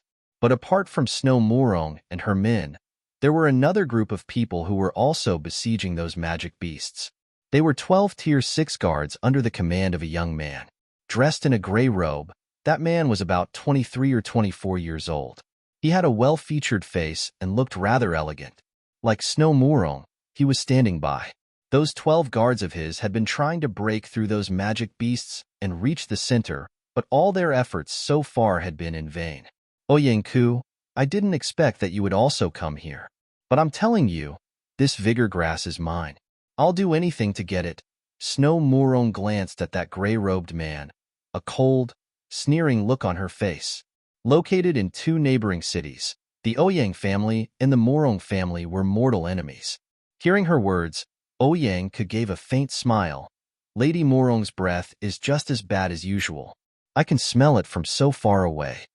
The sarcasm in his voice was neither too heavy nor too light, but Snow Murong's face instantly turned livid with rage. You? All of a sudden, continuous roars of magic beasts interrupted her. Besieged by so many humans, those magic beasts went furious and they instantly became more ferocious. Soon, scent of blood pervaded the forest. Originally, Snow Murong and Ouyangku had been standing at the side, but seeing this, they could no longer stand by. They whipped out their swords and joined the fight. It was a scrimmage. Yunwu was hiding in a big tree. Seeing the fight, she instantly got excited. 2 groups of people were having an intense fight with a flock of Tier 5 magic beasts, and what they were fighting for was a plant growing on a rock surrounded by those magic beasts. That green grass was nothing else but the vigor grass that Yunwu had been seeking for a day and a night. How could Yunwu not feel excited on the sight of a live vigor grass? But when she saw that Snow Murong, she slightly lifted her eyebrows. It turned out that Snow Murong was also here for vigor grasses. However, since this vigor grass had been seen by her, then it would naturally belong to her. Feng Wu. Tiny, I can see that your eyes brightened. Any chance you want to join the scrimmage? Long Qingxia lifted his eyebrows and looked the woman beside him, smiling. Hearing this, Yunwu raised her eyebrows and glanced at him. You think I have nothing else to do? Join the scrimmage? She wasn't interested at all. The only thing she was interested in was that vigor grass in the middle. A wicked smile appeared on Long Qingxia's face, the tips of his long fingers idly stroking her black hair falling on her shoulders. It seems that you little thing want to take the grass after they finish the fight. Yunwu slowly curved up the corner of her lips. If you want to join the fight and have some fun, I won't stop you. Long Qingxia smiled wickedly. What a sinister woman. Curving her lips, Yunwu looked at him with a half-smile on her face. If I'm sinister, then you're sly, dark, and venomous. Which is why we'll make a perfect couple. Long Qingxia's voice was enchanting, deep, and very pleasant. Yunwu rolled her eyes at him, but didn't contradict. She turned her head aside to continue watching the scrimmage. The acquiescence of the woman made Long Qingxia's deep, black eyes somewhat deeper, and the smile on his handsome face was unusually coquettish, which indicated that he was in a pretty good mood. However, there were always unexpected twists and turns when things were coming to an end. The scrimmage didn't last long. When the teams of both Snow Murong and Ouyangku were about to lose, 2 people with potent qi rapidly approached them from outside the forest. As soon as the 2 figures arrived, they exerted their Tier 9 fighting spirit and swung their sabers at the flock of magic beasts. Thud! A saber slash hit the targets. Several magic beasts were wounded, letting out roars of pain. Then the two figures leaped down onto the ground. Snow Morong's arm had been scratched by a magic beast, and the wound was bleeding. On the sight of the person who had just landed, she yelled delightedly, "Second uncle." That was a middle-aged man about 40 years old, dressed in dark purple brocade robe. The look on his face was somewhat cold. It seemed that he was a serious man. Seeing the wounded arm of Snow Morong, he reprimanded with a frown. "Who allowed you to come to the depths of this forest? This is unbelievable." Hearing her second uncle's reprimand, Snow Morong curled her lips with an aggrieved look. "Second uncle, I did this because I'm worried about grandfather." Under Sky Morong's cold gaze, Snow Morong was rather afraid, but as if trying to justify her deeds, she hurriedly said, "Second uncle, don't be mad. I've already found a vigor grass. It's right there." Looking in the direction that Snow Morong was pointing in, Sky Morong saw that vigor grass growing on a rock surrounded by magic beasts. But at the same time, there was also a middle-aged man standing by Ouyangku's side, dressed in a dark gray brocade robe. That man looked quite gentle, as if he was just a weak intellectual. "It's been a long time, Brother Morong. How are you?" Sky Morong gave a cold glance at him and said in a grim tone, "Ouyangqing, stop acting like a bookish nerd. This vigor grass belongs to Morong family. Father needs this vigor grass to treat his strange illness. I must get it, whatever the cost." Hearing this, Ouyangqing smiled gently. "Ouyang family happens to need this vigor grass as well. I'm afraid it won't be easy for Morong family to get it." Sky Morong squinted, and an aggressive look flashed across his black eyes. However, the next second, he abruptly flashed towards that vigor grass on the rock in the middle, planning to make the first move. So despicable. With a grim smile, Ouyangqing flashed squarely towards him just as quick. In the blink of an eye, two figures tangled with each other amid the flock of magic beasts. At the same time, other people on different sides also started fighting. In the big tree, Yunwu and Long Qingxie were hiding behind dense foliage. Their chi was light and steady, and both of the two Tier 9 warriors hadn't detected them. The fight is pretty intense. Watching the scrimmage down below, Long Qingxie amusingly curved his lips in a smile and turned his head aside. "Tiny, it seems to have become more difficult for you to take advantage of their fight." Yunwu raised her eyebrows but said nothing. That was true. Although the two Tier 9 Kung Fu experts were evenly matched, judging by their previous conversation, it was nearly impossible for her to wait for them to end up both seriously injured. But even if the two wouldn't end up both seriously wounded, she would only have to go through just a little more trouble. Besides, she had this extremely powerful man on her side. But at this moment, Yunwu suddenly felt a warm breath passed by her sensitive earlobe. Before she could react, the man put his arm around her waist. Long Qingxie's deep voice was tinged with wickedness. "Give me a kiss and I'll join the fight. And then you can just go take the grass." Yunwu turned her head aside to evade his hot breath only to saw his deep, black eyes. His eyes were as black as two deep pools, profound and incomprehensible. A man like this was actually rather startling, and he also gave her a sense of insecurity, because so far, she still couldn't figure him out. Long Qingxie also closely stared at her.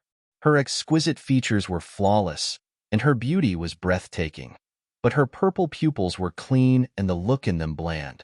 Although her lips curved in a smile, it was not difficult for him to sense the absorbed, integrated blandness in her.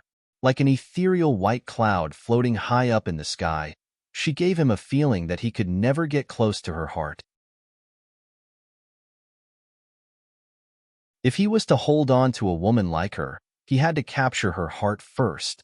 But before that, he had to find a way to break the apathy in her. At this moment, he tightened his arm around Yunwu's waist and raised her chin with the other hand. Lowering his head, he pressed his sexy, thin lips towards Yunwu's red ones.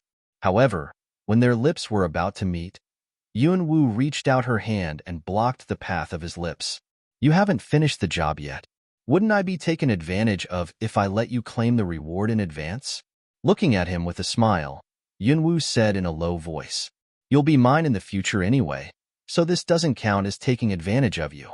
A small part of the reward in advance will be a great motivation for me, Long Qingxie said in a constricted and serious voice, yet the corner of his lips curved into a meaningful smile. Yunwu raised her eyebrows with a half-smile on her face. Are you saying that you won't take this task seriously if I don't give you part of the reward in advance? Long Qingxie moved close to her and answered in a wicked, deep voice, of course. I'm a profiteering merchant. At this moment, a yell of anger was heard.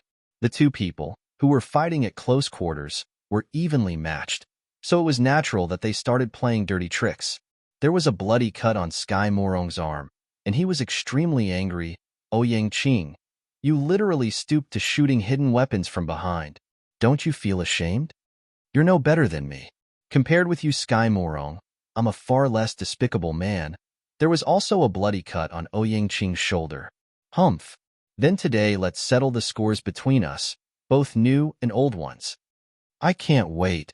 In the twinkling of an eye, the two figures shot at each other and started fighting again.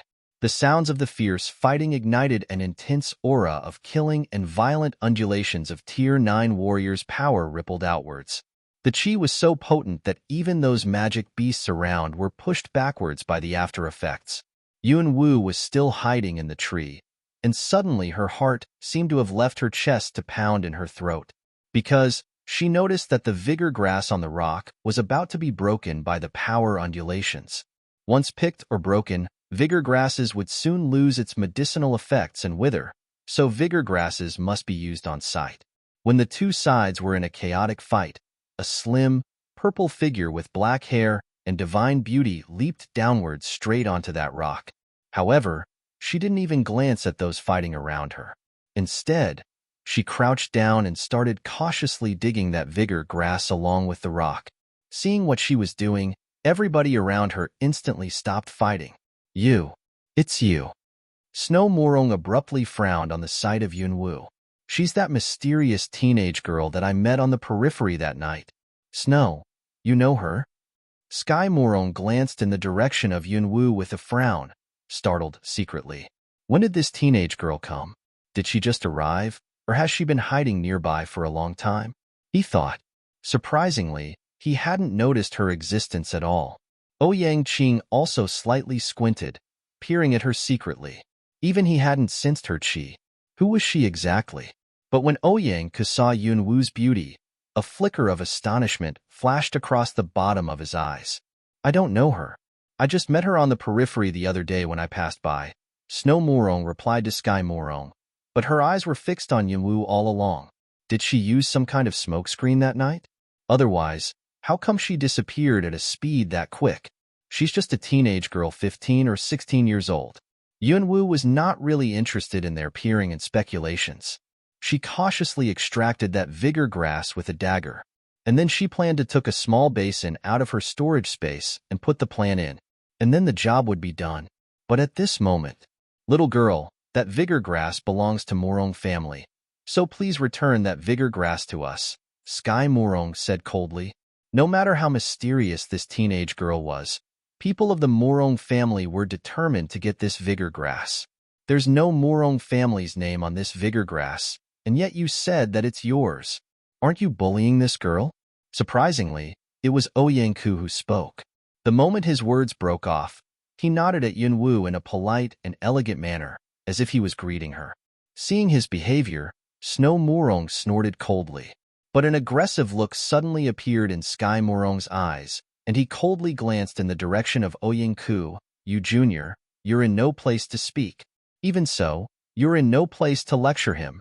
A grim smile appeared on Ouyang Qing's mild face. Sky Morong's face darkened. Ouyang Qing turned to Yunwu and said mildly, Little girl, that vigor grass is really very important to me. I need it to save someone's life. Would you please sacrifice it to me? I'm Ouyang Qing from the Ouyang family in Water City. As long as you give that vigor grass to me, I'll owe you a favor. What do you say? He was refined, elegant, and polite. Compared with Sky Morong's words, Ouyang Qing's remarks were much more pleasant. But this Ouyang Qing was obviously a two-faced person, and beneath his mild and refined exterior, he was very dangerous. Sky Morong was no better than him. A righteous man as seemed, Judging by his previous behavior, he was probably a sly and devious man. Yunwu curved up the corner of her lips. Gave it to him? Was that even possible? With an instant shift of her attention, a jade bowl about the size of a palm appeared in her hand. Without answering Ouyang Qing, she put the vigor grass in the bowl, and then she twitched her hand and sent the grass into her storage space under the gaze of everybody. Storage space? When Yunwu took that jade bowl out of thin air, all people present dilated their eyes, greed glinted in them. They knew that storage space was very rare, and that even those with enough money couldn't find a seller. Unexpectedly, this teenage girl had a storage space.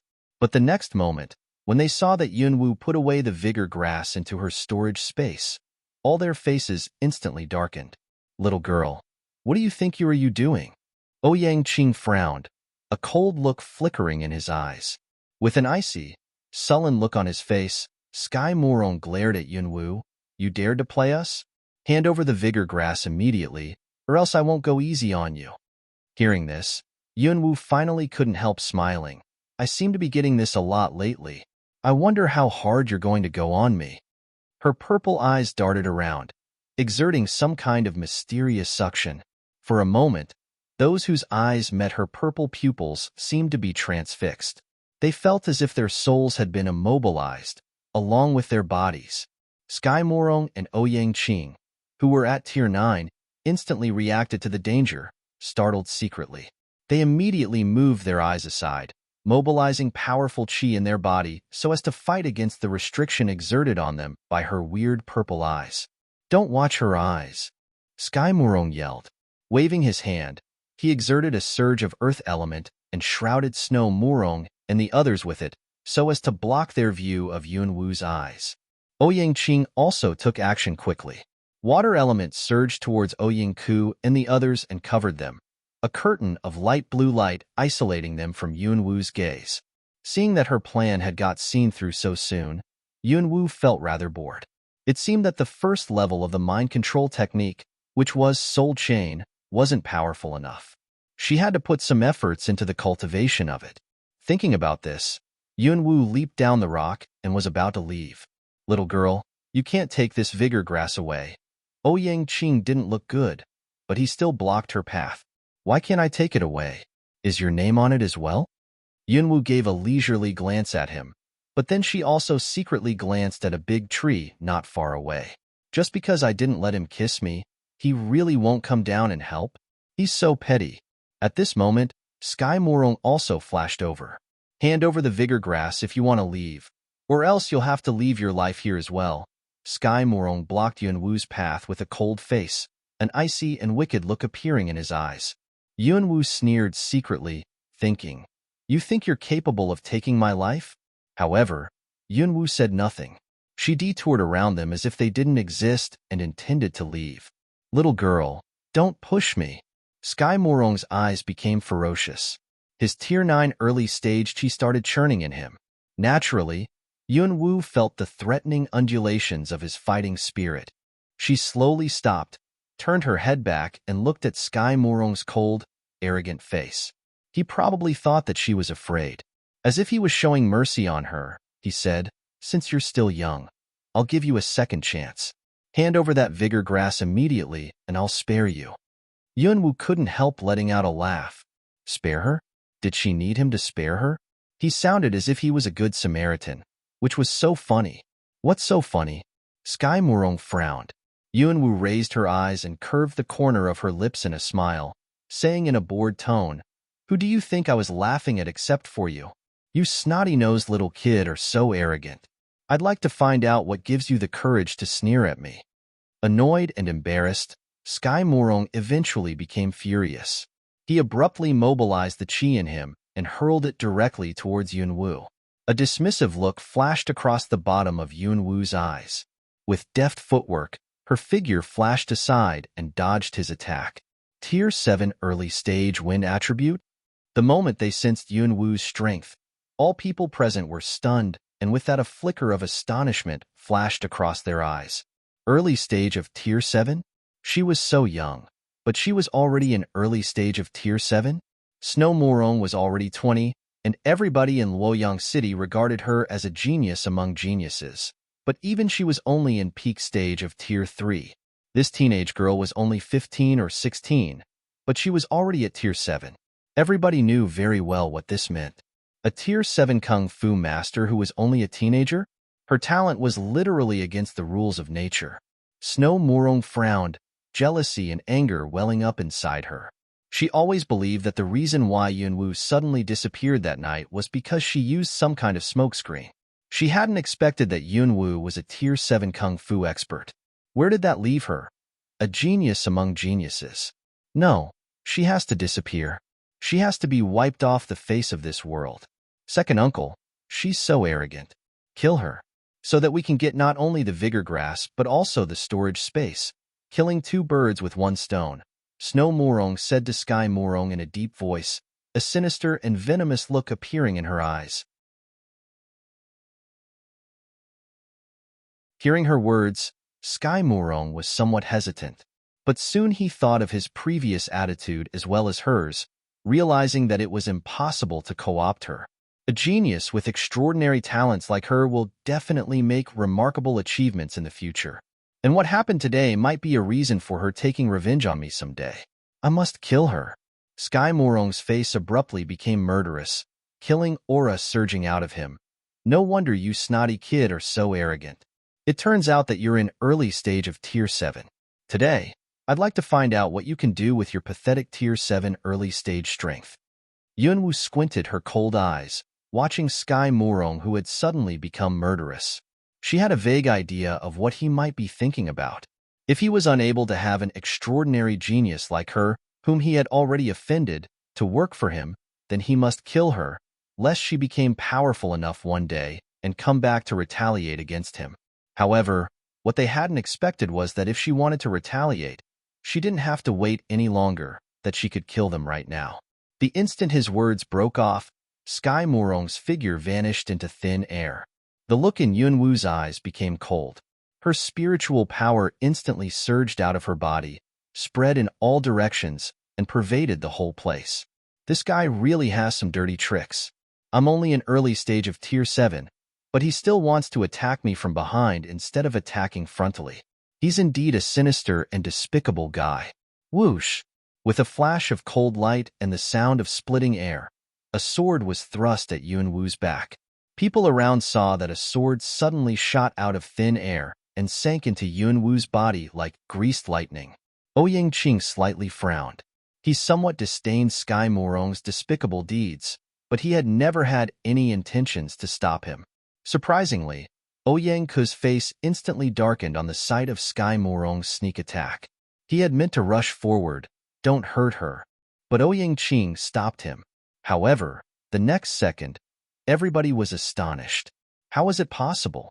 Sky Murong still maintained his position of that sneak attack, but Yunwu's figure, which had just been stabbed by that sword, twisted and with that it disappeared. A blur. Yes, that was only a blur left by Yunwu. The moment Yunwu's blur disappeared, Snow Murong's face instantly changed. This is exactly what happened that night. Sky Murong was an early stage of Tier 6, and she was only an early stage of Tier 7. Even if she was wind attributed, there was no way that she could dodge a sneak attack launched by a Tier 9 Kung Fu master, but she had not only managed to evade it but also disappeared into thin air.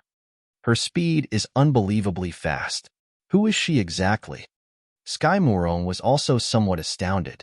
He had spared no strength just now, intending to kill her as soon as possible, but, watching the position where that vanished blur used to be, he was transfixed with disbelief. Those who want to take my life will lose their own lives first. A cold voice suddenly passed by Sky Murong's ears like a phantom. Sky Murong's figure subconsciously flashed forward, swinging his sword at the source of that voice. When Sky Murong's sword was swung downwards, Yunwu's figure, which had just flashed out, turned into twisted blur again. The speed was very fast. The concentration of wind element in the air was countless times higher than usual. Ouyang Qing, who had been standing on the other side spectating the fight, was somewhat horrified. A Tier 7 early stage warrior could never move at that speed. But soon Sky Morong grasped the pattern of Yunwu's movements. Having been played by her for so long, he went furious. Tier 9 fighting spirit surged out, and in the blink of an eye, he abruptly slashed at the position where Yunwu flashed out. Yunwu's lips curved up, and she drew a sword instantly. With a surge of potent, scorching fire element in her body, the sword was covered by fire, and she shot forward head-on. Clang! A piercing sound of swords clashing together was heard. Shit! Sky Morong's face slightly changed, feeling a burning heat coming at him from Yunwu's sword, which caused his hands to start spitting. That was some kind of weird power that seemed like fire elemental power but wasn't. However, he had confirmed one thing. She was actually double attributed. Seeing this scene, those who had been watching at the side also widened their eyes, and they could no longer conceal their astonishment. Double attributed? She is actually double attributed? Buzz! At this time, the two swords which had been pressed against each other suddenly separated, and that intangible power as well as the mysterious scorching heat violently spread outwards in all directions. Ouyang Qing quickly grabbed Ouyang Ku and backed off to dodge the shock waves and the heat. Snow Morong, who was under the protection of 3 men in front of her, couldn't help feeling terrified. What kind of power is this? Is that teenage girl really just a human? You're double attributed. Who the hell are you? There was a sepulchral look in Sky Morong's eyes, and his hands were in burning pain. Yunwu curved her lips in a half smile. Do you think it's necessary for me to explain it to you? However, she had indeed become somewhat impatient with these people.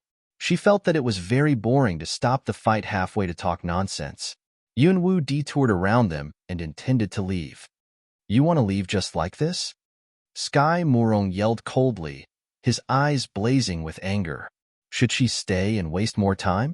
She was not interested, but she would like to find out how much longer Long Qingxia, who was hiding on the tree, could keep standing by and watching her fight. Seeing that Yunwu ignored him, Sky Morong was annoyed, embarrassed, and eventually got furious. He thundered, "What are you standing there for? Kill her." The 3 Tier 8 warriors, who had been protecting Snow Morong, was stunned at first, but soon they mobilized their fighting spirit, whipped out their swords, and launched attack on Yunwu. Yunwu didn't try to dodge, but at this moment, before the 3 Tier 8 warriors could get close to their target, a pleasant, magnetic, and slow voice tinged with wickedness came to their ears. "You dare to mess with my woman. I think you must have overfed yourselves." A figure in white clothes leaped down onto the ground in a supernatural manner, his silver hair fluttering. But at the same time, 3 gleams of cold light flashed across those people's eyes and went into the bodies of the 3 warriors. Pooh! The 3 warriors were darting towards Yunwu, but their faces changed drastically. They felt a numbness and abruptly knelt down, spitting out a mouthful of black blood. Foul smell of blood instantly pervaded the place. Poison? Sky Morong's body gave a shake. He watched that handsome silver-haired man who had suddenly shown up, his heart shivering involuntarily. He had also failed to detect this man before he appeared. Besides, this man had actually breached Tier 8 peak stage defense with merely a small dagger. Long Qingxia curved his lips in a wicked, languid smile, walked up to Yunwu and mumbled affectionately, "So naughty." Lifting her eyebrows and curving her lips, Yunwu watched him with a smile. "Didn't you say that without getting part of the reward in advance, you would just stand by?" Long Qingxia shrugged languidly with a seemingly resigned look. "You got me. From now on, you have to be responsible for me." Hearing this, Yunwu got speechless. However, at this moment, the 2 people had no intentions to put on a love scene of sparring verbally. Under everybody's gaze, they just idly started walking away. Both people of the Morong family and those of the Ouyang family were stunned, watching the 2 people who were walking side by side. "What's happening?" "Wait!" Ouyang Qing immediately yelled. In the twinkling of an eye, he flashed forward and blocked the 2 people's path. "What are you doing? You want to get in our way as well?" Long Qingxia raised his eyebrows with a piercing look in his wicked, black eyes. An observant man as he was, Ouyang Qing had noticed all the subtle changes of Long Qingxia's expression. He smiled gently. "Don't take me wrong. I have no intention to make an enemy of yours. but my father is seriously ill. He's been lying in bed, and he really needs this vigor grass as a messenger drug. May I ask if you can kindly give it to me? No matter how much money you want, Ouyang family will pay it. Money? Yunwu curved her lips. Having stolen the whole royal treasure house, she was already a rich woman. Why would she trade the grass for money? Although this Ouyang Qing looked less hateful than that Sky Morong, but that was all. However, before Yunwu could speak, Long Qingxie said lazily, since the grass is already in our pocket, we will never give it to anybody. So just get out of our way if you don't have any other business concerning us. Ouyang Qing's face went cold. Gentlemen, we've always been polite to you, so you should at least show some respect to us. Show some respect? Long Qingxie curved his lips in a smile, but the look in his eyes suddenly went icy. Just now you intended to attack my woman, and now you want me to show you some respect.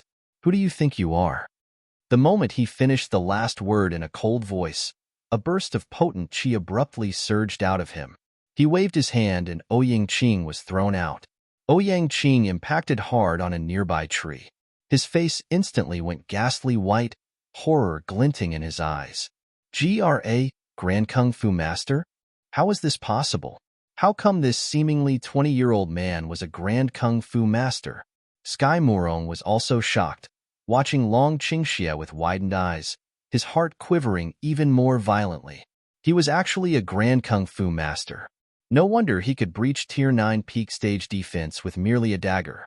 Watching the man and the woman walking further away, nobody dared to go forward and try to stop them, and nobody could stop them. Who were they exactly? A mysterious teenage girl at Tier 7 and a powerful young man who was a Grand Kung Fu Master.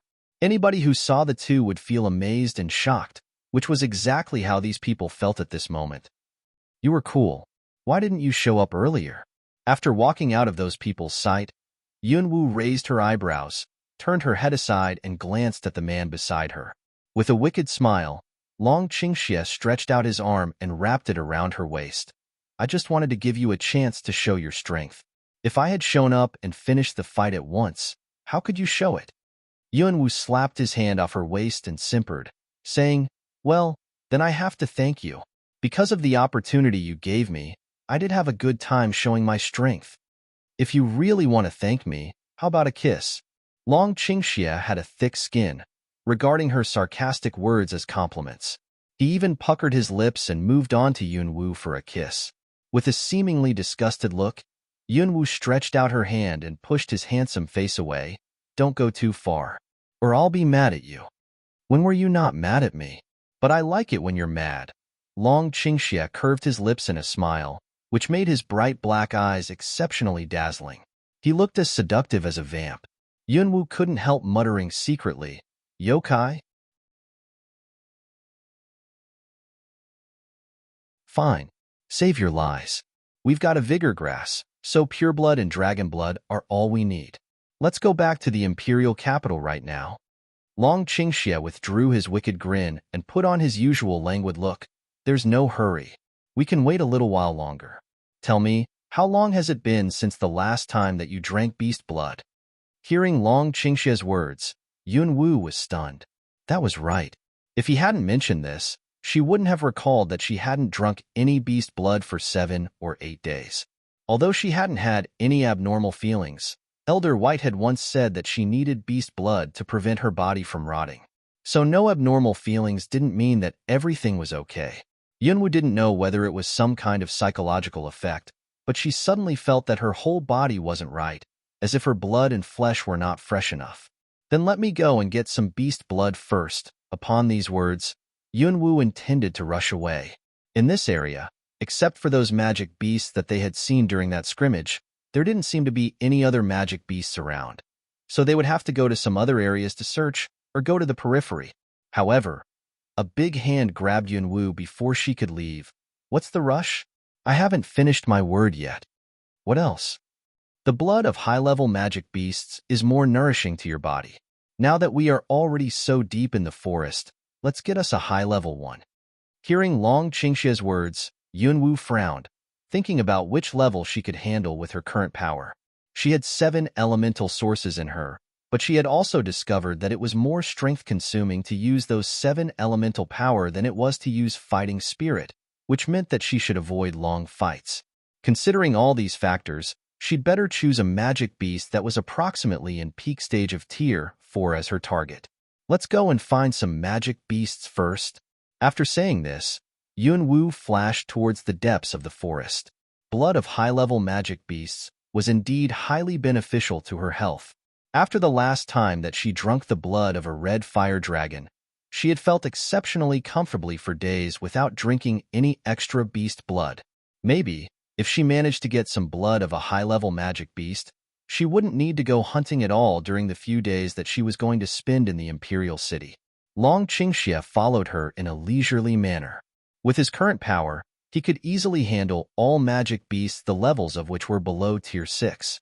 Magic beasts at levels higher than Tier 6 were intelligent, and when magic beasts possessed intelligence just like humans did, they were difficult to deal with. On their way deeper into the mountain, Yunwu noticed something weird. Finally, she couldn't help but stop moving. What's wrong? Long Qingxie stopped beside her. All medicinal herbs withered in this area. Yunwu looked around and said with a frown. Other people might not have noticed this, but she was very knowledgeable about medicine, and in her eyes, medicinal herbs were exceptionally special existence. Among dense grass, there was a wide variety of medicinal herbs of different medicinal properties, but they had all withered. If there was only a small number of herbs that had withered, she wouldn't have found it weird, but along their way, she had discovered that all medicinal herbs without exception seemed to have been sucked dry by something. Wasn't this similar to what they had seen on their way to find a vigor grass? Was there any chance that the two were related? Hearing her words, Long Qingxie also looked around. After checking carefully, he lifted his eyebrows. Under normal circumstances, there is always something eccentric around when this special phenomenon happens. After saying this, Long Qingxie curved his lips in a smile and looked at Yunwu. Do you want to go and find out what it is? If there are any high-level magic beasts, we can conveniently get you some beast blood. Yunwu's lips curved up. Okay, then. Let's go and take a look. She really wanted to find out what kind of eccentric thing could suck all the medicinal herbs in such a wide area dry. Walking through areas with withered medicinal herbs, they detoured around that mountain. Eventually, they arrived at a place among some hidden peaks. There were many sharp-edged and steep rocks among those peaks. If people didn't look carefully, they would think those were just rocks fallen off from the peaks. There was nothing unusual about those rocks, and they wouldn't attract anybody's attention. However, tsk, this is just majestic. Lying prostrate on the top of one of those rocks, Yunwu and Long Qingxie watched the scene down below. Both of them involuntarily lift their eyebrows. There was a valley surrounded by those peaks, and in the middle of the valley, there was a lake about the size of a pool around which there were exuberant green grass. And at the feet of those peaks, there were all kinds of precious spiritual herbs. There were blood lotus, white ganoderma, holy gragon grass. The whole valley was full of these herbs, both the variety and the number of which were incredible. Different medicinal herbs grew in different fields. Judging by the orderliness and the pattern, these herbs weren't natural. Someone had planted them here. But what kind of people would come to the middle of the magic beast's forest to grow these spiritual herbs? What kind of relation was there between those withered medicinal herbs outside and this valley full of spiritual herbs? Tiny, look at that. Suddenly, the man's magnetic, deep voice came to her ears. Looking in the direction that Long Qingxie was looking, Yunwu saw what he was seeing. In the middle of the lake, there was a small weedy platform. Among those weeds, there was a 2-leaved plant with a flame-like fruit. It took a flame fruit plant 500 years to blossom and another 500 years to fruit. Flame fruits were sacred fruits of fire attribute and were highly toxic, but they also had the best medicinal properties as well as special power of primal fire.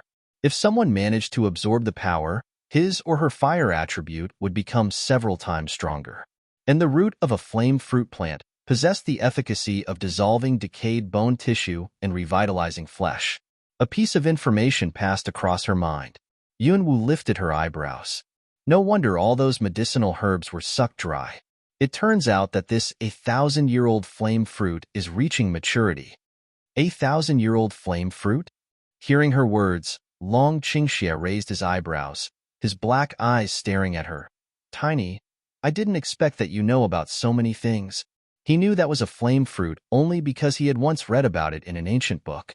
As regards the age of this flame fruit, even he couldn't tell, but she knew that flame fruit was 1,000 years old just by glancing at it. The little woman just never ceased to surprise him. Sometimes he even had a sudden urge to crack open her little head to see what was inside. You know a lot of things as well, don't you? Yunwu turned her head aside and glimpsed at him. She knew about it because she had the soaring dragon scroll, but this man was different. It seemed as if he knew everything, and there was always an air of mystery about him. Long Qingxie curved his lips in a wicked smile and ogled her. As a man who is worthy of you, I have to... Yunwu rolled her eyes at him. All of a sudden, Yunwu felt a sting in her wrist. Her bracelet gave off a colorful light, and then before Yunwu and Long Qingxie could react, a small wooden box automatically came out of her storage space. And with that, the small wooden box opened. A shriveled small red bean whooshed towards the flame fruit down below on the lake. What's happening? Yunwu looked at the empty small wooden box and then glanced at that small red bean shooting towards the flame fruit, feeling confused. Wasn't that shriveled small red bean the very one that she had stolen from the royal treasure house? Long San said that it was a flower seed, and she had placed it at the bottom of her storage space. But now this scene was so strange. What happened exactly? It ran out of the storage space? Did that so-called flower seed have its own consciousness? Seeing this, Long Qingxie also frowned tightly, an amazed look on his handsome face. Clearly, he also didn't know what was happening. Let me get it back first. You stay here. Long Qingxie didn't know the reason why this weird thing had happened, but he must get that seed back. Yunwu wanted to say something, but Long Qingxie had already leaped down and flashed towards that lake in the middle of the valley. But the moment Long Qingxie leaped down, it seemed as if some kind of tranquility was broken by something. A weird sense of crisis rose in Yunwu. Click. What was that sound? Yunwu's eyes swept around vigilantly, but except for spiritual herbs and grass, she didn't see any magic beasts. And then Elder White's voice was heard in her mind. Yunwu's purple pupils abruptly contracted, and she immediately leaped off the rock. Long Qingxie, don't touch those grass. While flying downwards rapidly, Yunwu yelled urgently. But it was too late. The tips of Long Qingxie's shoes had touched the green grass. In the blink of an eye, the green grass abruptly wrapped themselves around Long Qingxie's feet and started climbing upwards, as if they had just been activated by something. Meanwhile, they revealed their hideous hook-like fangs beneath the leaves and snapped at Long Qingxie's feet. Long Qingxie was stunned and soon reacted. Warrior defensive power shielded him in, fire elemental power surging in him. Yunwu also started throwing flames towards those grass around him. Give me your hand. Long Qingxie didn't hesitate. He ripped off those grass twining around him and raised his hand. Yunwu immediately stretched out her hand and pulled Long Qingxie off the ground. The flame could only force those vampire grasses, but couldn't hurt them. Click, click. Horrifying sounds of fangs grinding rippled across the whole valley. These are vampire grasses. If you got entangled in them, they'll soon suck you dry. Looking at the rippling vampire grasses down below, Yunwu said with a frown, Vampire grasses? Long Qingxie frowned with a grave look flashing across the bottom of his eyes. It ranked the 11th in the ferocious plants class. Rumor says this kind of plant has become extinct several hundred years ago. It turns out that they not only didn't become extinct, but also were planted by someone to protect these spiritual herbs. No wonder there are no magic beasts around. With this spooky thing here, no creatures dare to come close, Yunwu said in a deep voice. Then she cast her eyes in the direction of that platform in the middle of the lake. She saw that the small red bean was on the top of the 1,000-year-old flame fruit surrounded by vampire grasses. All vampire grasses had been woken up. Their wicked-looking fangs gleamed under the sunlight with grinding sounds. Long Qingxie had never been a reckless man. The reason why he so eagerly wanted to help her get back that small red bean must be that he knew what it was. And it must be something unusual. Originally, Yunwu didn't care much about that small red bean, but now she had suddenly become interested in it.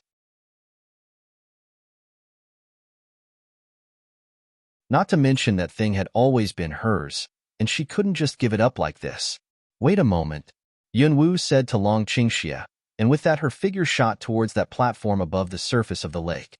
When she got close to it, she flipped her hands, enwrapped them with fire element, and grabbed that flame fruit among vampire grasses as quick as she could. She uprooted the whole plant. Rattle, as if those vampire grasses down below sensed that the flame fruit had been taken, they started crazily grinding their teeth and wiggling. Yunwu stood in the air and glanced down at them, her lips slightly curving in a smile. Horrifying as they were, vampire grasses were terrestrial plants after all. At this moment, she looked at the flame fruit about double the size of a palm in her hands, secretly sighed briefly. Because just by holding it in her hands, she could sense the dense primal fire in it. The fire element in her body seemed to have been tempted, which made her feel as if her blood was boiling. She could only imagine how much energy there was in this 1,000-year-old flame fruit. However, when Yunwu saw that shriveled small red bean adhering to the top of the flame fruit, she pulled a wry face. She could distinctly feel that the bean was absorbing the flame fruit's energy bit by bit. What kind of flower seed was it? Move aside. Long Qingxia's voice suddenly came, and with that his figure dashed over and pulled her aside, giving a downward hack with a sword covered with fire. Quack! An angry quacking came out of thin air. The space above the position which Long Qingxia had just slashed at twisted, and with that a giant, black shadow emerged, and a sharp claw whooshed across Yunwu's original position. Yunwu's heart lurched. If Long Qingxia hadn't pulled her aside in time, she would have been torn apart by that sharp claw. Damn it, she had actually failed to sense it. However, it was not until this moment that she saw clearly that giant black shadow which had appeared out of thin air was a beast that had a tiger's face and condor's wings. This was the first time that Yunwu had seen a beast like this since she arrived in this another world. Tiger condors were terrestrial magic beasts that could fly. They possessed potent offensive capacity and were good at hiding themselves in another dimension. Hiding themselves in another dimension? Did this by any chance mean that it had been hiding in another dimension all along? The moment she finished reading, the information appeared in her mind. Yunwu felt a chill down her spine. It turned out that such a giant magic beast had been hiding above their heads from the very beginning. Don't just stand there like a fool. This is a Tier 6 magic beast. Put away the flame fruit and leave here right away, Long Qingxia said in a serious tone, which was very rare. A Tier 6 magic beast? With a fleeting shift of attention, Yunwu sent the flame fruit into the storage space provided by the red gemstone. Quack! However, the moment Yunwu put away the flame fruit, that tiger condor seemed to be provoked. It let out an angry squeak with fury glinting in its piercing eyes. The fighting spirit of a grand kung fu master surged out of Long Qingxia. Yunwu didn't turn around and flee right away. With a flip of her hands, burning flames appeared in her palms, which were then pressed against each other.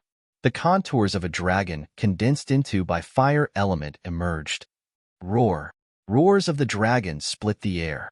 The mighty roars undulated towards the tiger condor like furious tides. They didn't know whether it was because of the daunting roars, but the tiger condor was stunned for a brief moment, and a flicker of fear flashed across its angry eyes. Go! Taking advantage of this opportunity, Yunwu grabbed Long Qingxia and enveloped herself in wind element, planning to leave as fast as she could. But Tier 6 magic beasts were intelligent creatures. With that dragon shadow formed of fire element, she could only fool the tiger condor for a little while. Before long, the tiger condor reacted. Quack! With an angry squeak, it swung its sharp claws at the dragon shadow and tore it apart. The next second, the tiger condor raised its head and gave a squeak, as if it was summoning something. The squeak rippled through the whole forest. Meanwhile, as if having received some kind of order, those vampire grasses down below started pursuing Yunwu hotly, one batch after another like they had feet. Yunwu had never expected that she would be running away from plants and a flying beast in a mountain. Seeing that those vampire grasses were getting closer and closer with sounds of grinding teeth, and that the tiger condor followed by a flock of flying beasts were also approaching, Yunwu broke out in a cold sweat. But she pulled a wry face. Because right at this moment she felt that she was like a thief being hotly pursued. Why didn't you leave first just now? Under this urgent circumstance, Long Qingxia wrapped his arm around her thin waist, turned his head aside and gave a meaningful glance at her, asking this question in a deep voice. Frowning, Yunwu asked rhetorically instead of answering, "You really want me to leave? You tiny little thing always try to evade my question." Long Qingxia seemed resigned. Yunwu gave a glimpse at him out of the corner of her eye. "Then what kind of answer are you expecting me to give you?" Long Qingxia gave a wicked grin, hugging her waist tighter. "You know clearly about it." But at this moment, quack, a squeak came from the sky. The flock of flying beasts caught up with them and started flying downwards into the forest, chasing them at a steady speed. If there were only a couple of them, they might be able to handle, but now there was a flock. If they launched an attack, they would surely be surrounded. Frowning, the two people speeded up and fled straight forward. But soon their faces somewhat darkened. It turned out that it was a dead end. There was a cliff ahead of them, and at the bottom of the cliff there was a broad, fast-flowing river. They could hear the whoosh of the rushing water from far away. Both of them could fly by using lightness skills, but there was a large flock of flying beasts in the sky, which would probably intercept them soon if they flew. "Let's jump down," Yunwu said decisively. Long Qingxia curved his lips in a smile. "Hold on tight." The two leaped off the cliff without any hesitation as soon as they rushed out of the forest. In the blink of an eye, the two figures disappeared into the raging torrent. Click, click. Standing at the edge of the cliff, those vampire grasses seemed very angry, grinding their teeth. In the sky, those flying beasts were circling. Seeing that the two figures had jumped into the fast-flowing river, the tiger condor let out angry squeaks repeatedly, quack, quack. In the innermost area of the magic beast's forest, an old man, who was sitting cross-legged like a stone statue in a cave, slowly opened his eerie, deep, black eyes. A piercing look flashed across those wise eyes which seemed to have witnessed vicissitudes of life. Meanwhile, a middle-aged man at the side also opened his eyes. "Shifu, that was a tiger condor's squeak. Go and take a look. The flame fruit will probably reach maturity in just a few days.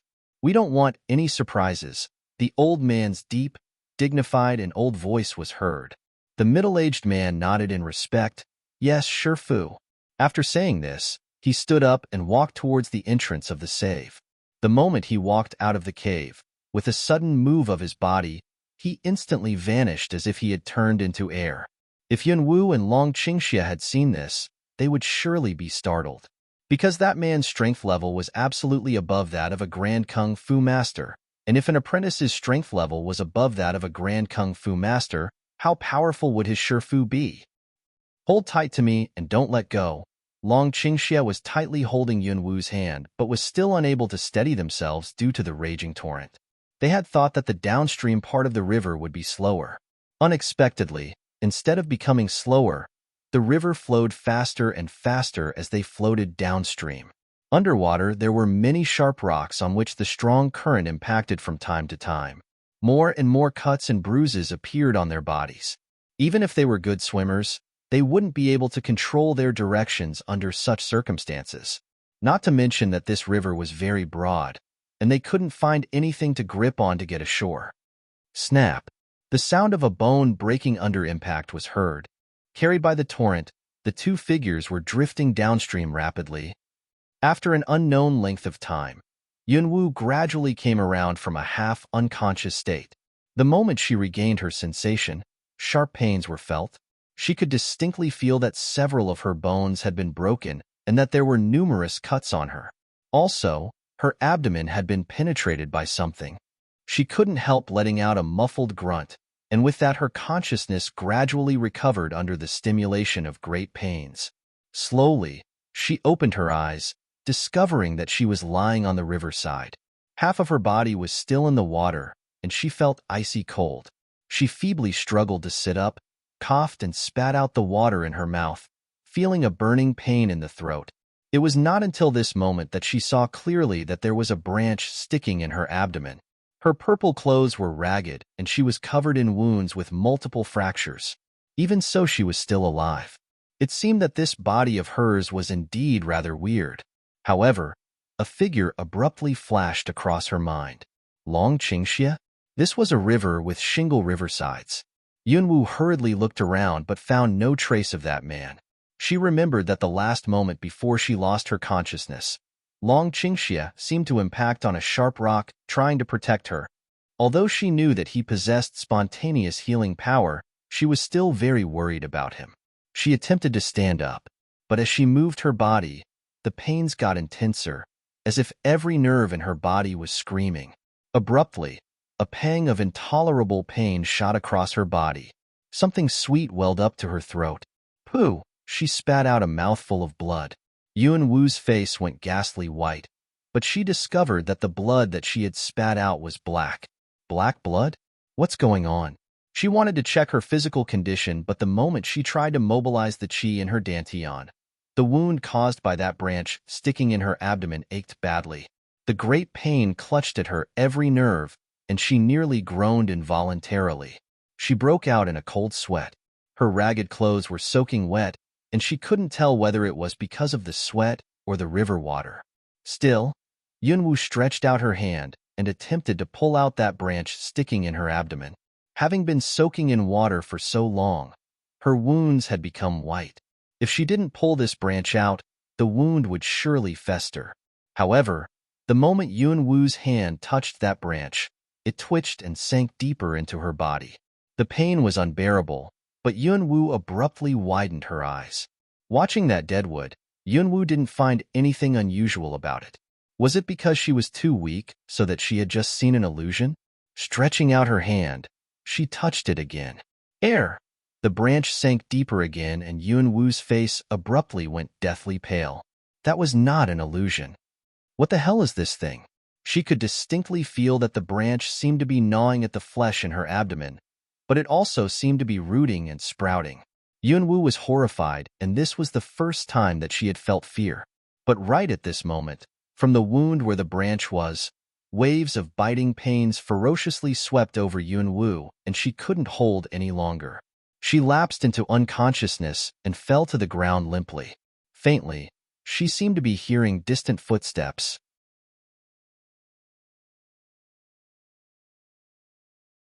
How long has it been? Yunwu had no idea. When she came around from coma, she felt drowsy, and she also found that she was lying on a rough bed instead of on the riverside with parched lips and a deathly pale face. Yunwu slowly opened her purple eyes, and this movement seemed to have cost all her strength. This was a very crude cottage, and the furnishings in it were rather simple. Though it was not spacious, there were 2 beds in it. Apart from the rough bed that Yunwu was lying on, there was another worn one. It could be told that there should be 2 people living in this cottage. She faintly heard people talking outside the cottage. Little Leaf, I heard that your grandma took another people home. You barely have enough food for yourselves. Why did she take in a dying person again? Please take my advice and send that person back to the riverside while your grandma isn't home. Aunt, how could you say that? That is a person's life you were talking about. Not just my grandma. I myself would also have taken that person back if I were the one who found her. So stop nagging and go back to your own place if you don't have other business here. If my grandma hears your words, she'll get mad again. That was a fairly childish voice tinged with anger. Okay. But you and your grandma are good Samaritans. I, your aunt, am the villain. I was just thinking that you were having a hard time yourselves, so I wanted to remind you out of goodwill. It seems that I'm just being a busybody. No good deed goes unpunished. This is so true. The woman nagged and left, sounding as if she was very displeased. And then she faintly heard intermittent light footsteps. It seemed as if that person outside was walking back and forth and busy doing something. Yunwu glanced around and noticed that the branch previously sticking in her abdomen was gone, and that all her wounds had been dressed. Did that person who saved me dress my wounds? Once touched, that branch would sink deeper into my body. How did that person get rid of it? These questions flashed through her mind, But gradually she felt as if her eyelids were getting heavier and that she was about to fall asleep again. Yunwoo knew that she was too feeble. The first reason for this was probably that she hadn't eaten anything for a long time, and she also hadn't drunk any beast blood for just as long, which might be another reason. She could distinctly feel that although her wounds had been dressed, they weren't healing at all. If she kept lying in bed like this, it was very unlikely for her body to recover naturally. Clenching her teeth, Yunwoo attempted to sit up. But at this moment, the door was pushed open. A petite figure holding a bowl of medicine walked in. The moment that girl saw that Yunwoo had woken up, she hurriedly reminded her, "Don't get up. You're still very weak. You might worsen the wounds." After putting down the bowl on the table, the girl came over, grabbed a pillow, and cautiously placed it upright at the head of the bed so that Yunwoo could lean on it. "I did what my grandma told me to and dressed your wounds after washing them with medicine, but it's been 3 days and your wounds still didn't heal. My grandma said that your injuries were too serious and that you had been soaking in water for too long. This morning, she went to the mountain to collect medicinal herbs for you. Be a good girl and lie in bed. If your wounds ache, try to subdue the pain. I've decocted some herbal medicine for you. You'll gradually feel better after drinking it. Don't worry." This was a little girl about 10 years old. Her skin color was somewhat unduly yellow, but she had bright, big eyes and comely countenance. She talked with a frown on her face, as if she was an adult. However, Yunwoo could tell from her tone that she was a kind-hearted girl. "Don't move. I'll go and get the medicine for you," the girl reminded her again. Seeing that Yunwoo was no longer fidgeting, she looked relieved and turned around to get the bowl of medicine on the table. Yunwoo looked at her blandly with her purple eyes and said nothing. Little Leaf sat on the edge of the bed, blew on the medicine in the bowl to cool it down, and then sent a spoon of it to Yunwoo's mouth. Heavy odor of medicine rushed at her nose. According to her knowledge of medicine, that was a mild medicine that helped wounds heal, and it was very beneficial for feeble patients with major injury. But for Yunwoo, this mild medicinal property was totally ineffective in healing her wounds. Seeing that Yunwoo wouldn't open her mouth, Little Leaf thought that she was afraid of the bitterness. Like coaxing a child, she said, "Elder sister, all good medicine is bitter. If you drink this medicine, I'll buy you some sweetmeat later, okay? Come on. Open your mouth." Yunwoo frowned, but surprisingly, when she saw the sincerity in the girl's eyes, she didn't have the heart to decline, so her tightly clamped lips slowly parted. Seeing this, Little Leaf delightedly curved her lips in a smile. "Good girl. I'll keep my promise and buy you sweetmeat later." Her coaxing words made Yunwoo somewhat speechless with embarrassment. Upon her remarks, the girl spooned the medicine into her mouth, one spoonful after another. She did it so skillfully that it seemed as if she had been doing this on a regular basis. "You must be hungry since you've been in coma for 3 days. Get some more rest. I'll go and make some millet congee for you." Little Leaf tucked Yunwoo in and made sure that she was okay, and then she took the bowl and walked out of the cottage. Before long, Yunwoo heard faint, intermittent footsteps outside the door. It seemed that the kitchen was outside. Lying in this rough bed and hearing the busy footsteps from outside, Yunwoo felt comfortable and relaxed for the first time. She felt as if she could leave all her disguise and burden aside here in this cottage. Though that medicine was ineffective in treating her injuries, she felt a warmth in her body after drinking it. She didn't know whether it was because she was too relaxed, but she unconsciously fell into a deep sleep again. When Yunwoo woke up again, her wounds still didn't heal, but she regained much of her strength along with her spiritual power. After inhaling gently, she mobilized the chi in her dantian and exerted her spiritual power on the inside of her body, trying to check her current physical condition. When she realized what had happened to her body, Yunwoo couldn't help but gasp in astonishment. She had thought that the branch had been pulled out of her body, but unexpectedly, she found that the whole branch had gone into her abdomen and that all the small twigs had intertwined with her flesh, as if it had rooted in her. "Damn it! What the hell is that thing?" Yunwoo was rather startled. She struggled to sit up and attempted to remove the white cloth that had been wrapped around her abdomen in order to check it, but at this moment the door was slowly opened. However, this time it was not the little girl but an old woman dressed in plain, patched clothing. With white hair and a deeply wrinkled face, she seemed to be in her 70s or 80s. Her kind eyes gave people an inexplicable feeling that she had been through numerous hard times, and people couldn't help feeling pensive on the sight of them. "You woke up. You're still very feeble. Just lie in bed," a kind, old voice was heard. After entering the cottage, the old woman went to the table, poured a cup of water, walked to the bedside, and sent the cup to Yunwu's lips. "Drink some water. It can help your throat feel better." Looking at the old woman before her, she recalled the previous conversation and realized that this old woman was the one who had saved her. After pausing for a couple of seconds, she stretched out her hand and took the cup. "Thank you for saving me, Grandma." She hadn't spoken for days, so her voice was somewhat hoarse. The old woman smiled. "You seem to be recovering well, kid.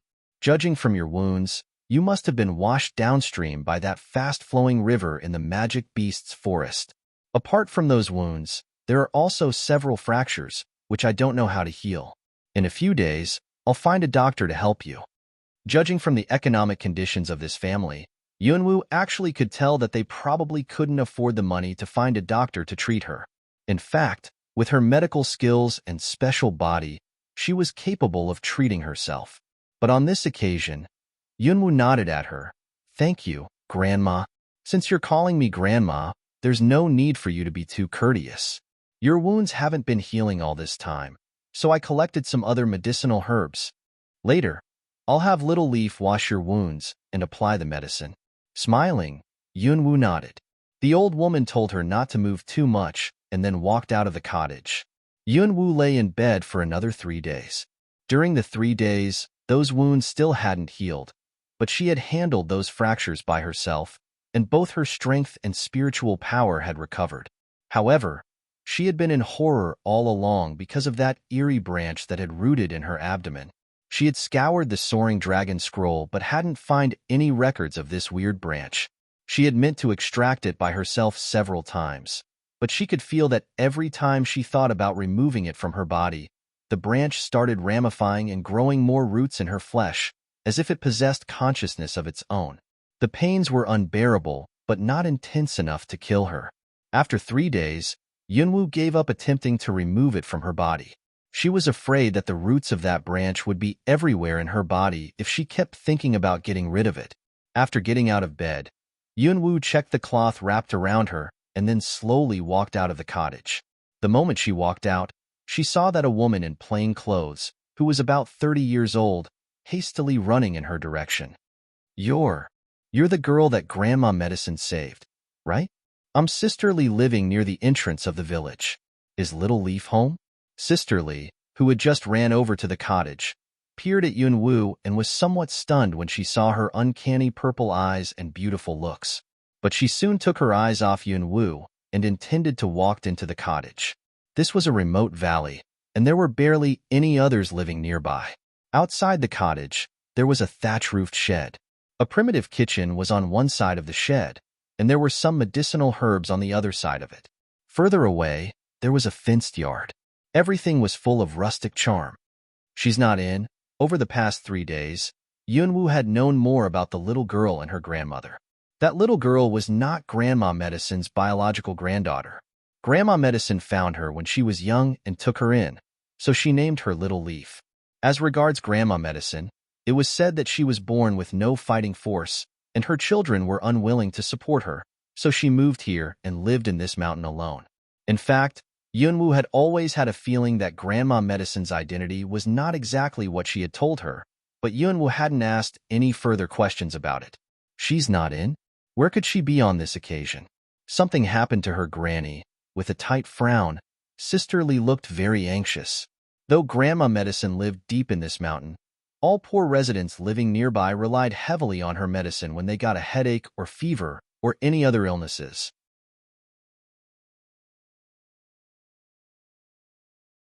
Did something happen to her? Yunwu slightly frowned. Sisterly also sounded very anxious. "Yes, it was right there in the Peak Hollow.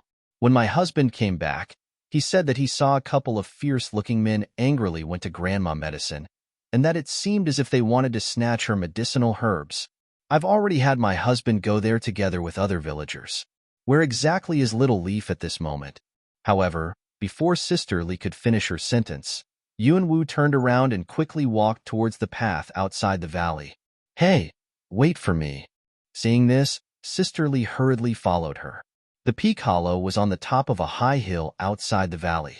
However, she had barely walked out of the valley when she saw that 3 villagers supporting each other were on their way back, blood all over them.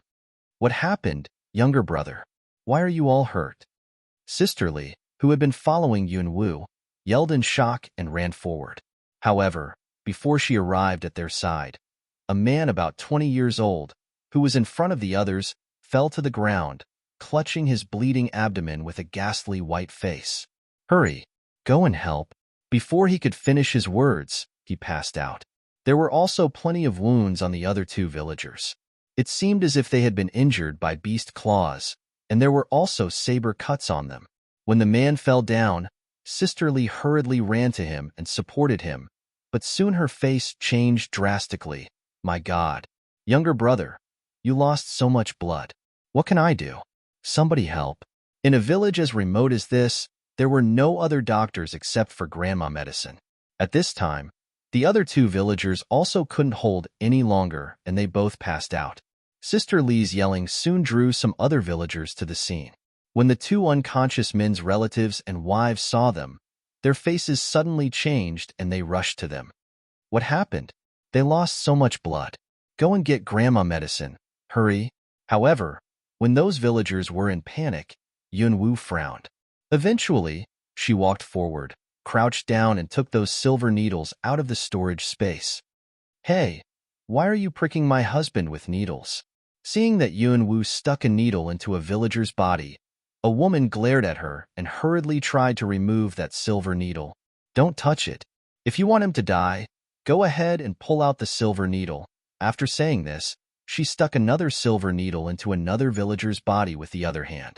Before those villagers could react, she crouched down before Sister Lee's younger brother.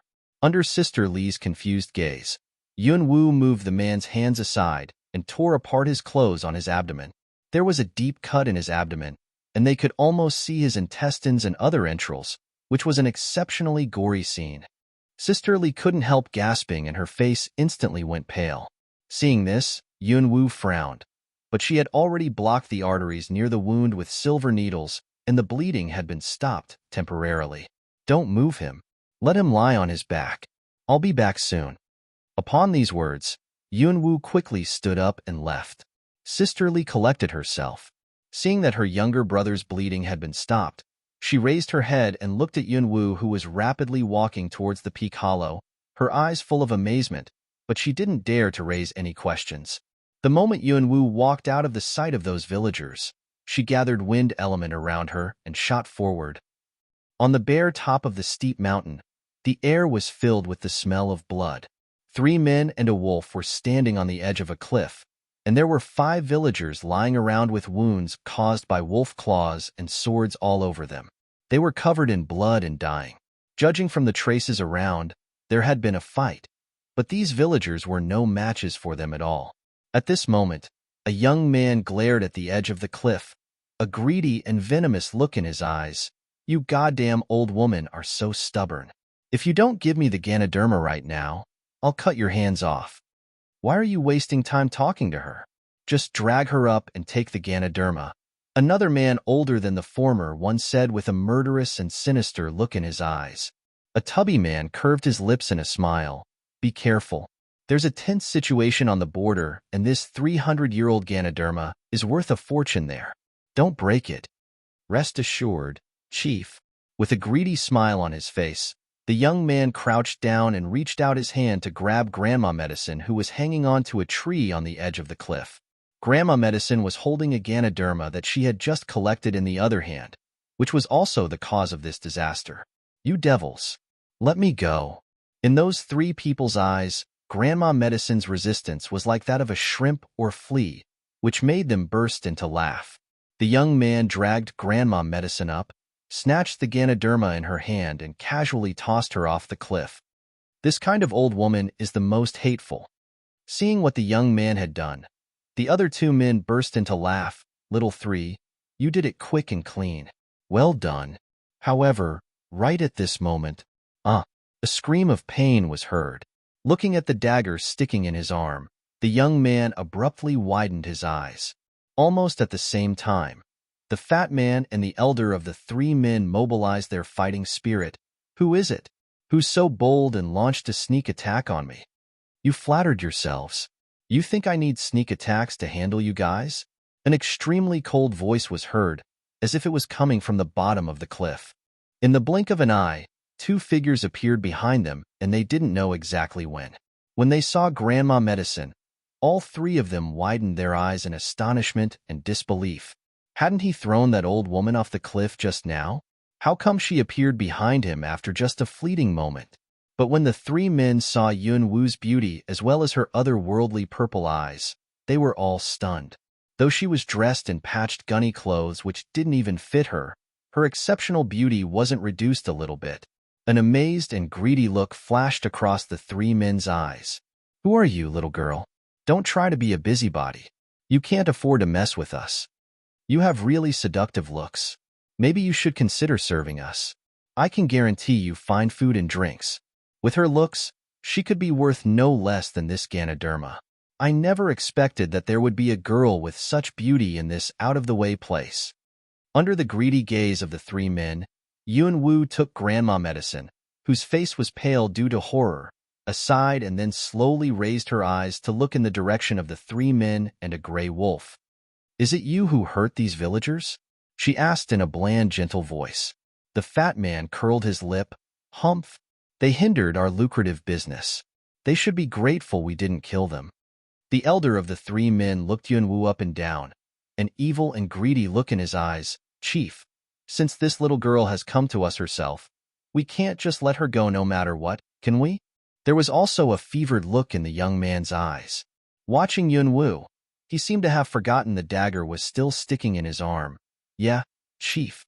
A girl like this is hard to find even if we got the money. I haven't slept with any women for days. Hearing this, the fat man smiled. Then let's take her with us. The instant his words broke off, the two men immediately walked towards Yun Wu, naked sexual desire in their eyes. Wait a minute. Let me be the first one. I can't hold it any longer. I let you do it first last time. This time I should be the first. However, the little disagreement between the two men soon paused, along with their approaching footsteps, and they both stared blankly at Yun Wu's mysterious purple eyes, seemingly obsessed. Before anybody could react, Yun Wu uncannily appeared before them, grabbed their swords fastened to their belts and stabbed them into their hearts. The horror in their dilated pupils instantly froze in their greedy eyes. The fat man realized what happened. His pupils abruptly contracted while his eyes dilated with a cold look. He stared at the teenage girl who seemed to have no fighting force at all, yet who somehow had managed to jab two swords into the two men's hearts. You killed my brothers? What was going on? He didn't know. In his eyes, his two brothers had just willingly stood there and let her stab their own swords into their hearts. Wasn't this too weird? No matter how beautiful this teenage girl was, by no means would they have let her do this. Not to mention that they had seen other beautiful women who were much more charming than her. Yun Wu curved her lips in a smile, and her eerie purple eyes darted in his direction. The fat man was stunned and his body suddenly went stiff. But the next second, the fat man's pupils contracted, horror surging in him. Mind control technique? Who are you to the Ouyang family? The Ouyang family? Those guys that I met in the Magic Beasts forest? Yun Wu briefly raised her eyebrows. However, what surprised Yun Wu was that this fat man had managed to free himself from her soul chain in just a second. What do you think who I am to that family? Hearing this rhetorical question, the fat man frowned tightly but asked no more. Eyes glinting with fear, he turned around and intended to retreat with that gray wolf. Swish! The sound of a sharp weapon splitting air was heard. That blood-stained sword stuck into the ground before the fat man. Do you think you can just leave whenever you can after hurting these people? The moment an extremely cold voice was heard, Yun Wu's figure flashed forward. As if having sensed danger, the fat man mobilized his Tier 6 late-stage fighting spirit. Meanwhile, He gave a whistle, and the Tier 2 wood wolf beside him instantly revealed its hideous fangs, turned around and pounced on Yunwu. The corner of Yunwu's lips curved up. When the wood wolf pounced on her, she rushed forward instead of dodging. With a flip of her hand, she drew a giant knife and swiftly slashed at its head. Roar! The wolf's roar of pain reverberated. Warm blood started splattering around. Almost at the same time, Yunwu manipulated wind element in the air, which then generated suction, gathering the blood of that wood wolf in her palm. With her back to Grandma Medicine, Yunwu opened her mouth and sent the beast blood floating above her palm into it. Although her strength had recovered, it was not until her dantian started functioning that Yunwu discovered that her body, which hadn't absorbed any beast blood for long, was unable to bring her full strength into play, as if it had withered. In addition to her serious injuries, she hadn't drunk any beast blood for a long time, which made both her movements and reflexes much slower than before. However, seeing what Yunwu had done, that fat man instantly dilated his eyes, which were full of amazement, as if he had seen a monster. You. After swallowing the disgusting blood, Yunwu briefly curved her lips, her purple eyes fixed on him with a bloodthirsty look in them. Do you want to do it yourself? Or do you want me to do it for you?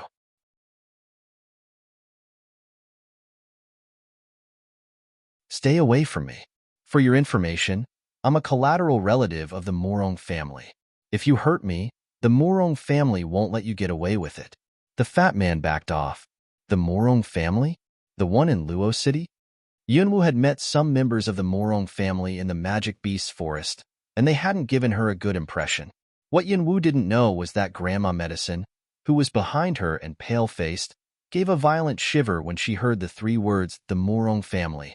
An arrogant and delighted look flashed across the fat man's face as he heard her words. It seems that she heard of the Morong family before.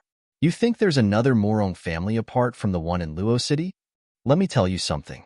Not only am I a member of the Morong family, but also my brother-in-law is a young master of the Morong family's offshoot. If you dare to touch me, the Morong family will make sure you pay double the price. Is that so? Yunwu lifted her eyebrows and slightly curved her lips, looking very beautiful from whichever viewpoints. But the next moment, she raised a saber and slashed at him. With a sudden move of his body, the fat man hurriedly dodged sideways, but he was not quick enough, and the tip of the blade still left a deep cut in his arm. You can actually penetrate my Tier 6 defense? The fat man's heart lurched. He watched the bloody cut in his arm, eyes full of disbelief. Yunwu didn't answer him, killing intent appearing in her purple eyes. No matter who these people were, all of them had to be eliminated. Though she had been wounded, her power was more than enough to handle a Tier 6 middle-stage opponent. However, when Yunwu was about to kill that fat man, Grandma Medicine's voice came from behind. Don't kill him. Yunwu paused.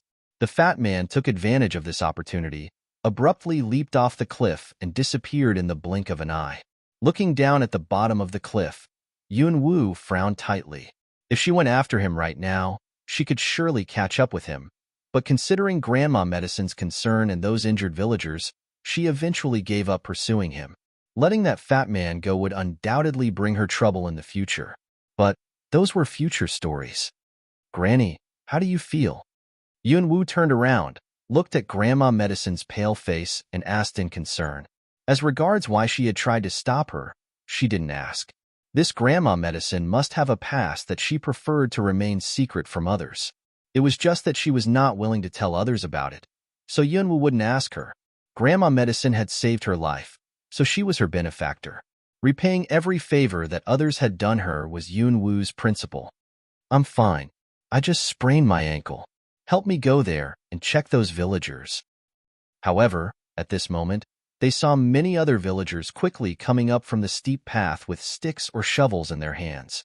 Those villagers must have departed soon after Yunwu, but Yunwu had utilized wind element and leaped right up the hill, which had saved her a lot of time. Grandma Medicine, are you hurt? But when they arrived and saw the scene, they were all stunned.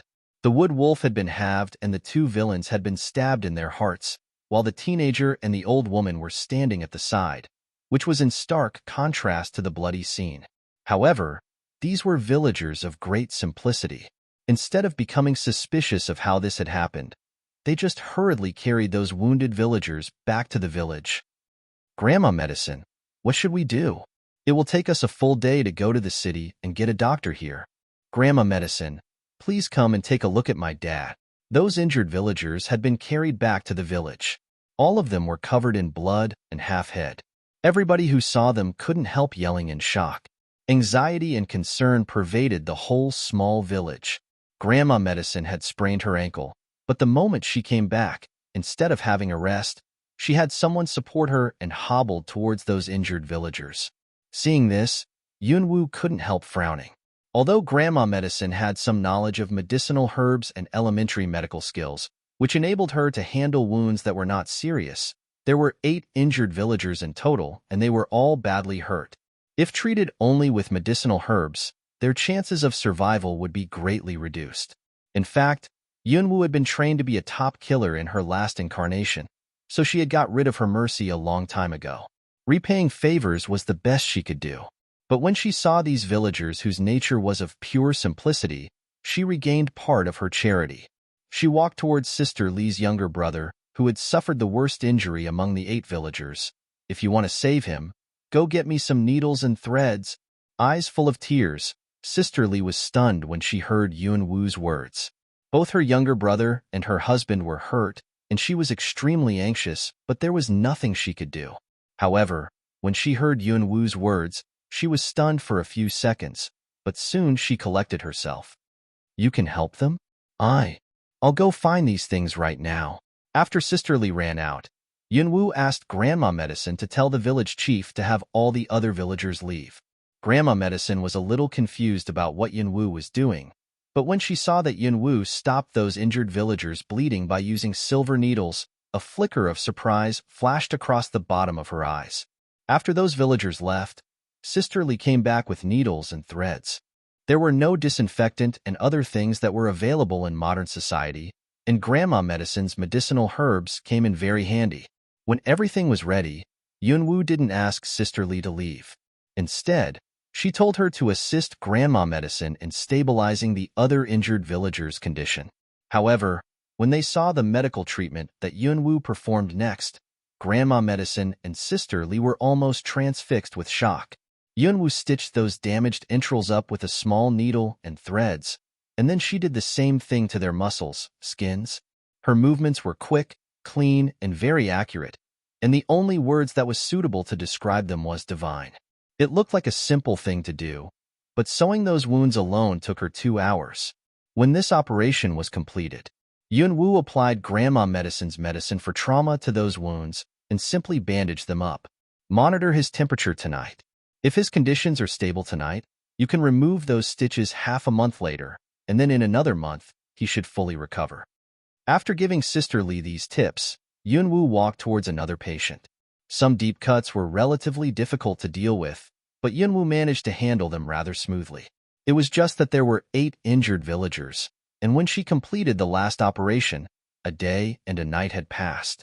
Apart from Sister Li and Grandma Medicine, there was also a couple of other villagers standing on the side. Watching Yunwu in gratitude and reverence, they were cautious even when they breathed. When the last operation was completed, Yunwu's face looked a little tired and her hands were sore and numb. "All right, pay attention to their temperature during the next day. If their temperature rises, use the medicine that Grandma Medicine prepared on them. In addition, these people who have just undergone operations must stay in a clean environment. Try not to let people go in and out of this room frequently in the next few days." She told them to do this to prevent potential infection. But in this world, nobody could understand those modern terms, so Yunwu didn't bother. "Thank you, girl. Thank you so much. Your skills are like that of God." Eyes Red, a relative of one of those wounded villagers, nearly knelt down and kowtowed to Yunwu. There had been too many similar occasions during the past day, and Yunwu was too tired to reply to them. "Take good care of them. I'll go back and have some rest." Although she had drunk some beast blood in Peak Hollow, it was not even close to enough. She had been highly concentrated for a day and a night without any sleep, which made her body feebler and feebler. Her wounds, in particular, still hadn't healed. Every step she took pulled the wound and thus resulted in dull pains. It seemed that she had to go to the forest and get some beast blood first. Amid those villagers' thankful words, under their reverential gaze, Yunwu walked out of that spacious hut and quickly walked towards the valley. However, shortly after Yunwu left, a villager hurriedly came back from outside the village. "Grandma Medicine, this is bad." The villager called Grandma Medicine out of the hut and hastily handed the patched backbag to her. "This is Little Leaf's bag. I found it near the entrance of the mountain. There's blood on it. I looked everywhere but didn't find Little Leaf." "What did you just say? They both were killed?" In the courtyard of the offshoot of the Morong family, an angry and slightly high voice was heard. With a livid face, Thousand Morong stared at the fat man who had just returned like a drenched rat. Back then when they departed, there were 3 men and a wolf, but now only 1 man came back. No wonder his face changed. A weird teenage girl who drank blood and knew mind control technique? She must have some kind of relations with the one behind the Ouyang family. But if this is true, how come she appeared in a remote village? Should I report this to the Lord? But if he reported this to the Lord of the city, people would surely find out that he had been sending people out to collect medicinal materials to resell them. In that case, he would have to go through more unnecessary trouble. "Brother-in-law, I took back a girl from that small village on my way back. Should we sound her out first and find out who that teenage girl is?" Seeing that Thousand Morong was contemplating, the fat man hurried said. This trip had cost them 2 men and a well-trained Tier 2 wood wolf, which was a heavy loss. When the fat man was on the run, he took a little girl on his way back, thinking that he could at least vent his anger on her even if Thousand Morong didn't need her. "Now that you've already brought her back, go figure it out and then report to me." Thousand Morong seemed to be in a bad mood, but he still waved his hand and said this. The fat man said in a low voice, "Brother-in-law, we can't let my 2 brothers die in vain. Please help me avenge their deaths." With Tier 6 late-stage strength, he had still got beaten up, which made him feel extremely bitter and angry. He was determined to get his revenge. "I got it. I'll leave this up to you to use your discretion. But be sure to identify that teenage girl you talked about." A meaningful look crossed Thousand Morong's deep eyes. A callous look in his eyes, the fat man curved his lips in a smile and nodded. "Rest assured and wait for my good news." The mountainsides in the valley were not very steep, but there were only 1 or 2 low-level herbivorous magic beasts apart from some rabbits and pheasants in this part of the forest. Common beast blood of low-level magic beasts was barely helpful in improving her current physical conditions. As a result, Yunwu got over several hills and headed for denser part of the forest. Yunwu was not familiar with the roads here, so she left some marks along the way so that she would be able to retrace her steps back to the valley. However, she hadn't expected that these marks would lead a big, unnecessary trouble to herself afterwards.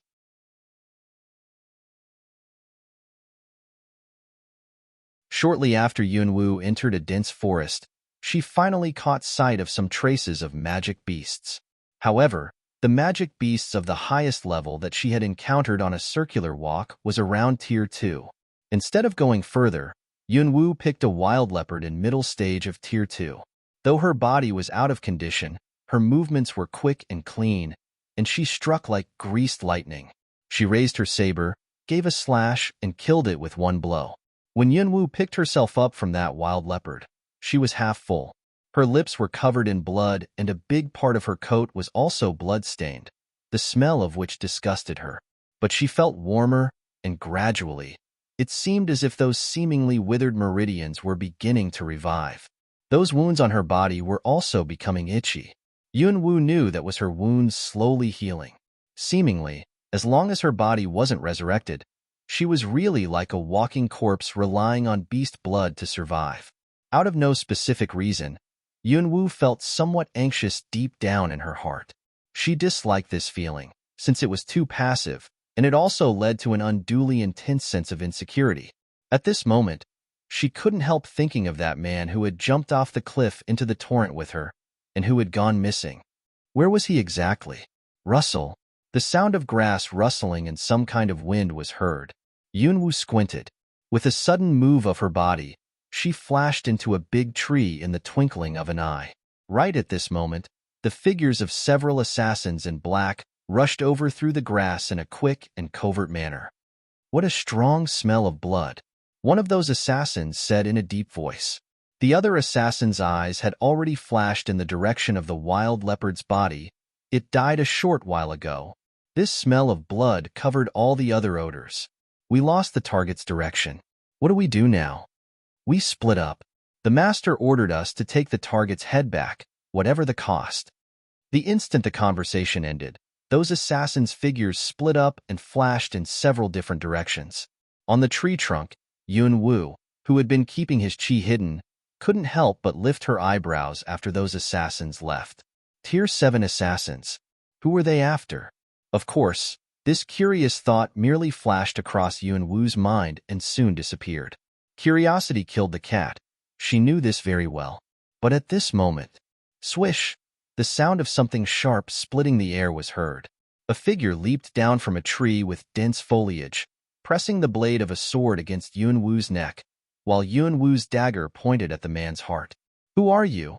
His deep, magnetic voice was tinged with coldness and solemnity.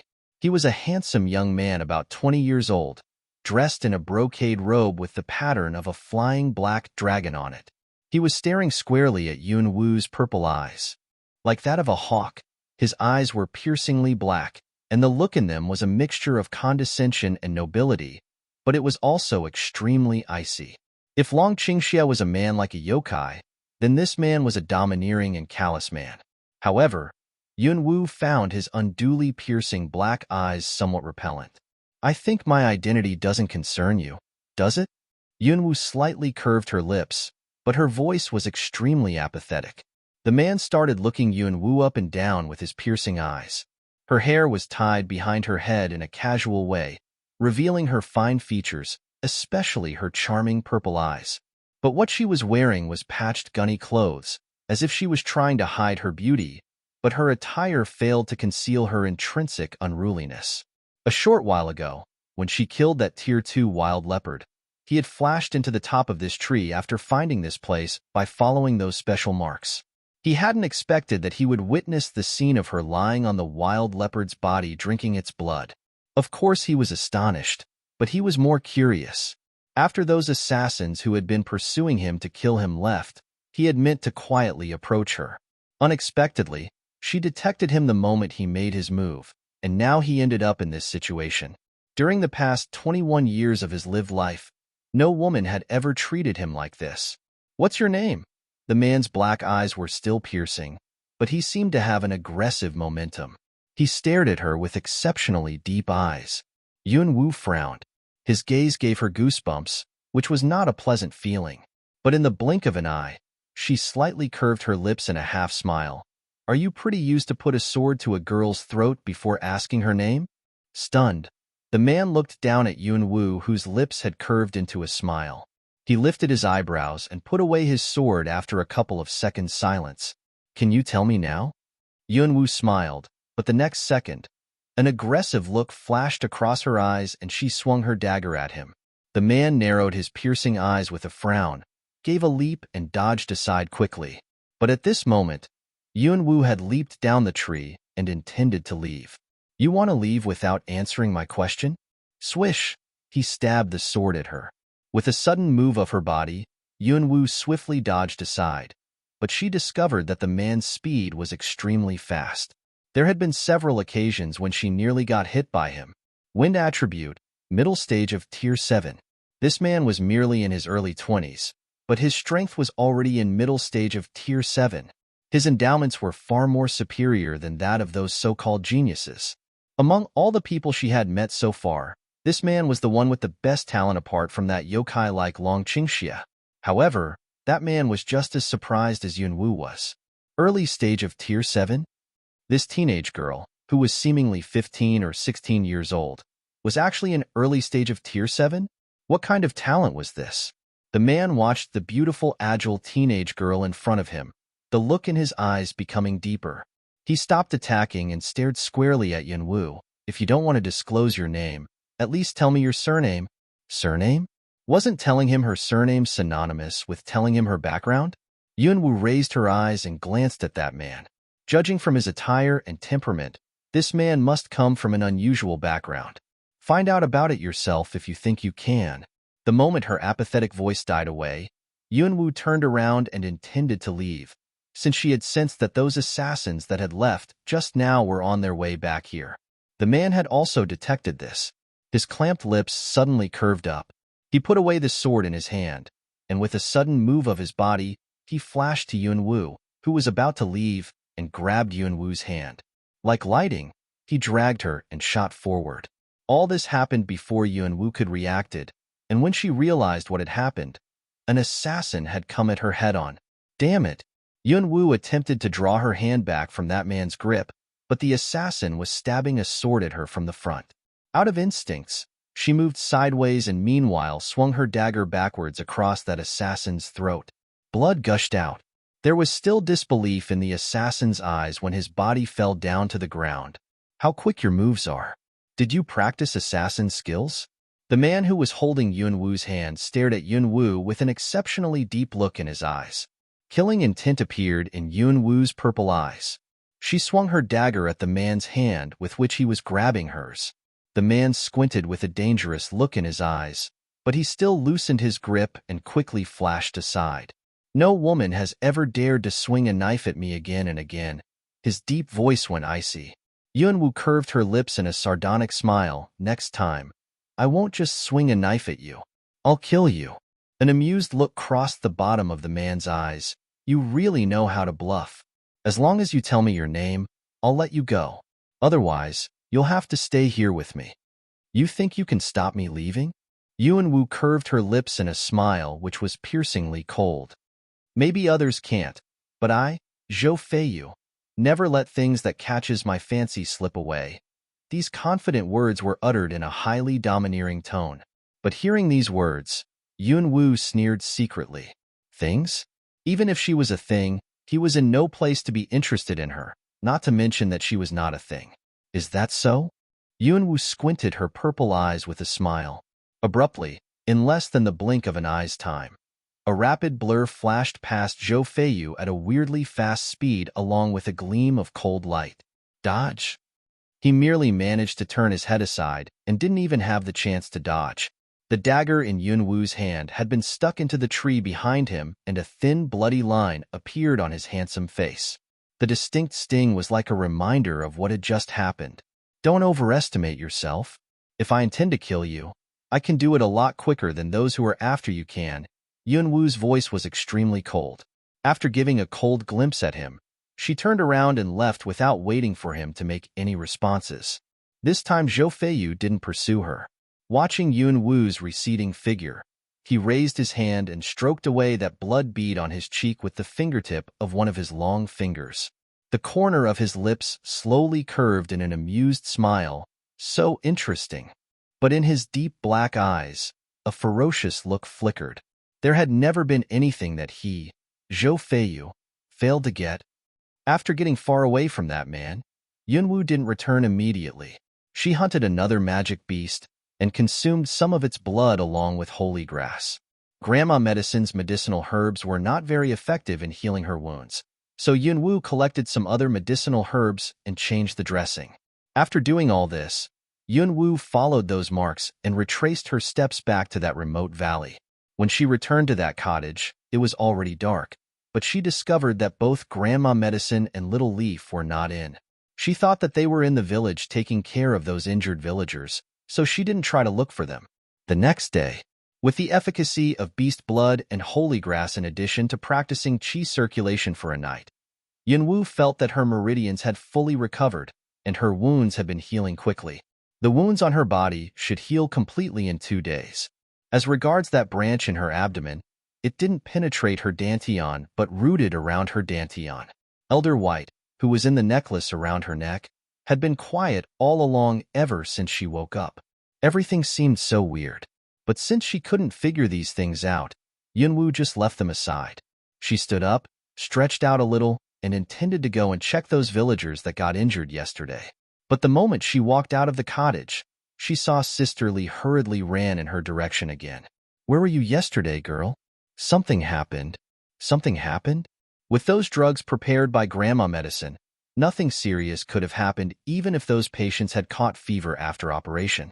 As soon as Sister Lee arrived, she grabbed Yunwoo's hand and hastily walked towards the cottage, explaining, "Little Leaf is missing. The fat man who injured those villagers yesterday has come back to our village with more men. They struck everybody they saw, and they took grandma medicine away. Right now, they're heading for this cottage. Hurry, go inside and don't come out no matter what happens." You're tuning in to the Romance Rendezvous YouTube channel. We're so grateful for your support, and don't forget to subscribe to join us on this incredible journey through captivating stories. Your generosity through donations truly makes a world of difference, as it's the primary source of revenue that allows me to expand and enhance this channel for you. Thank you from the bottom of my heart for being a part of this adventure.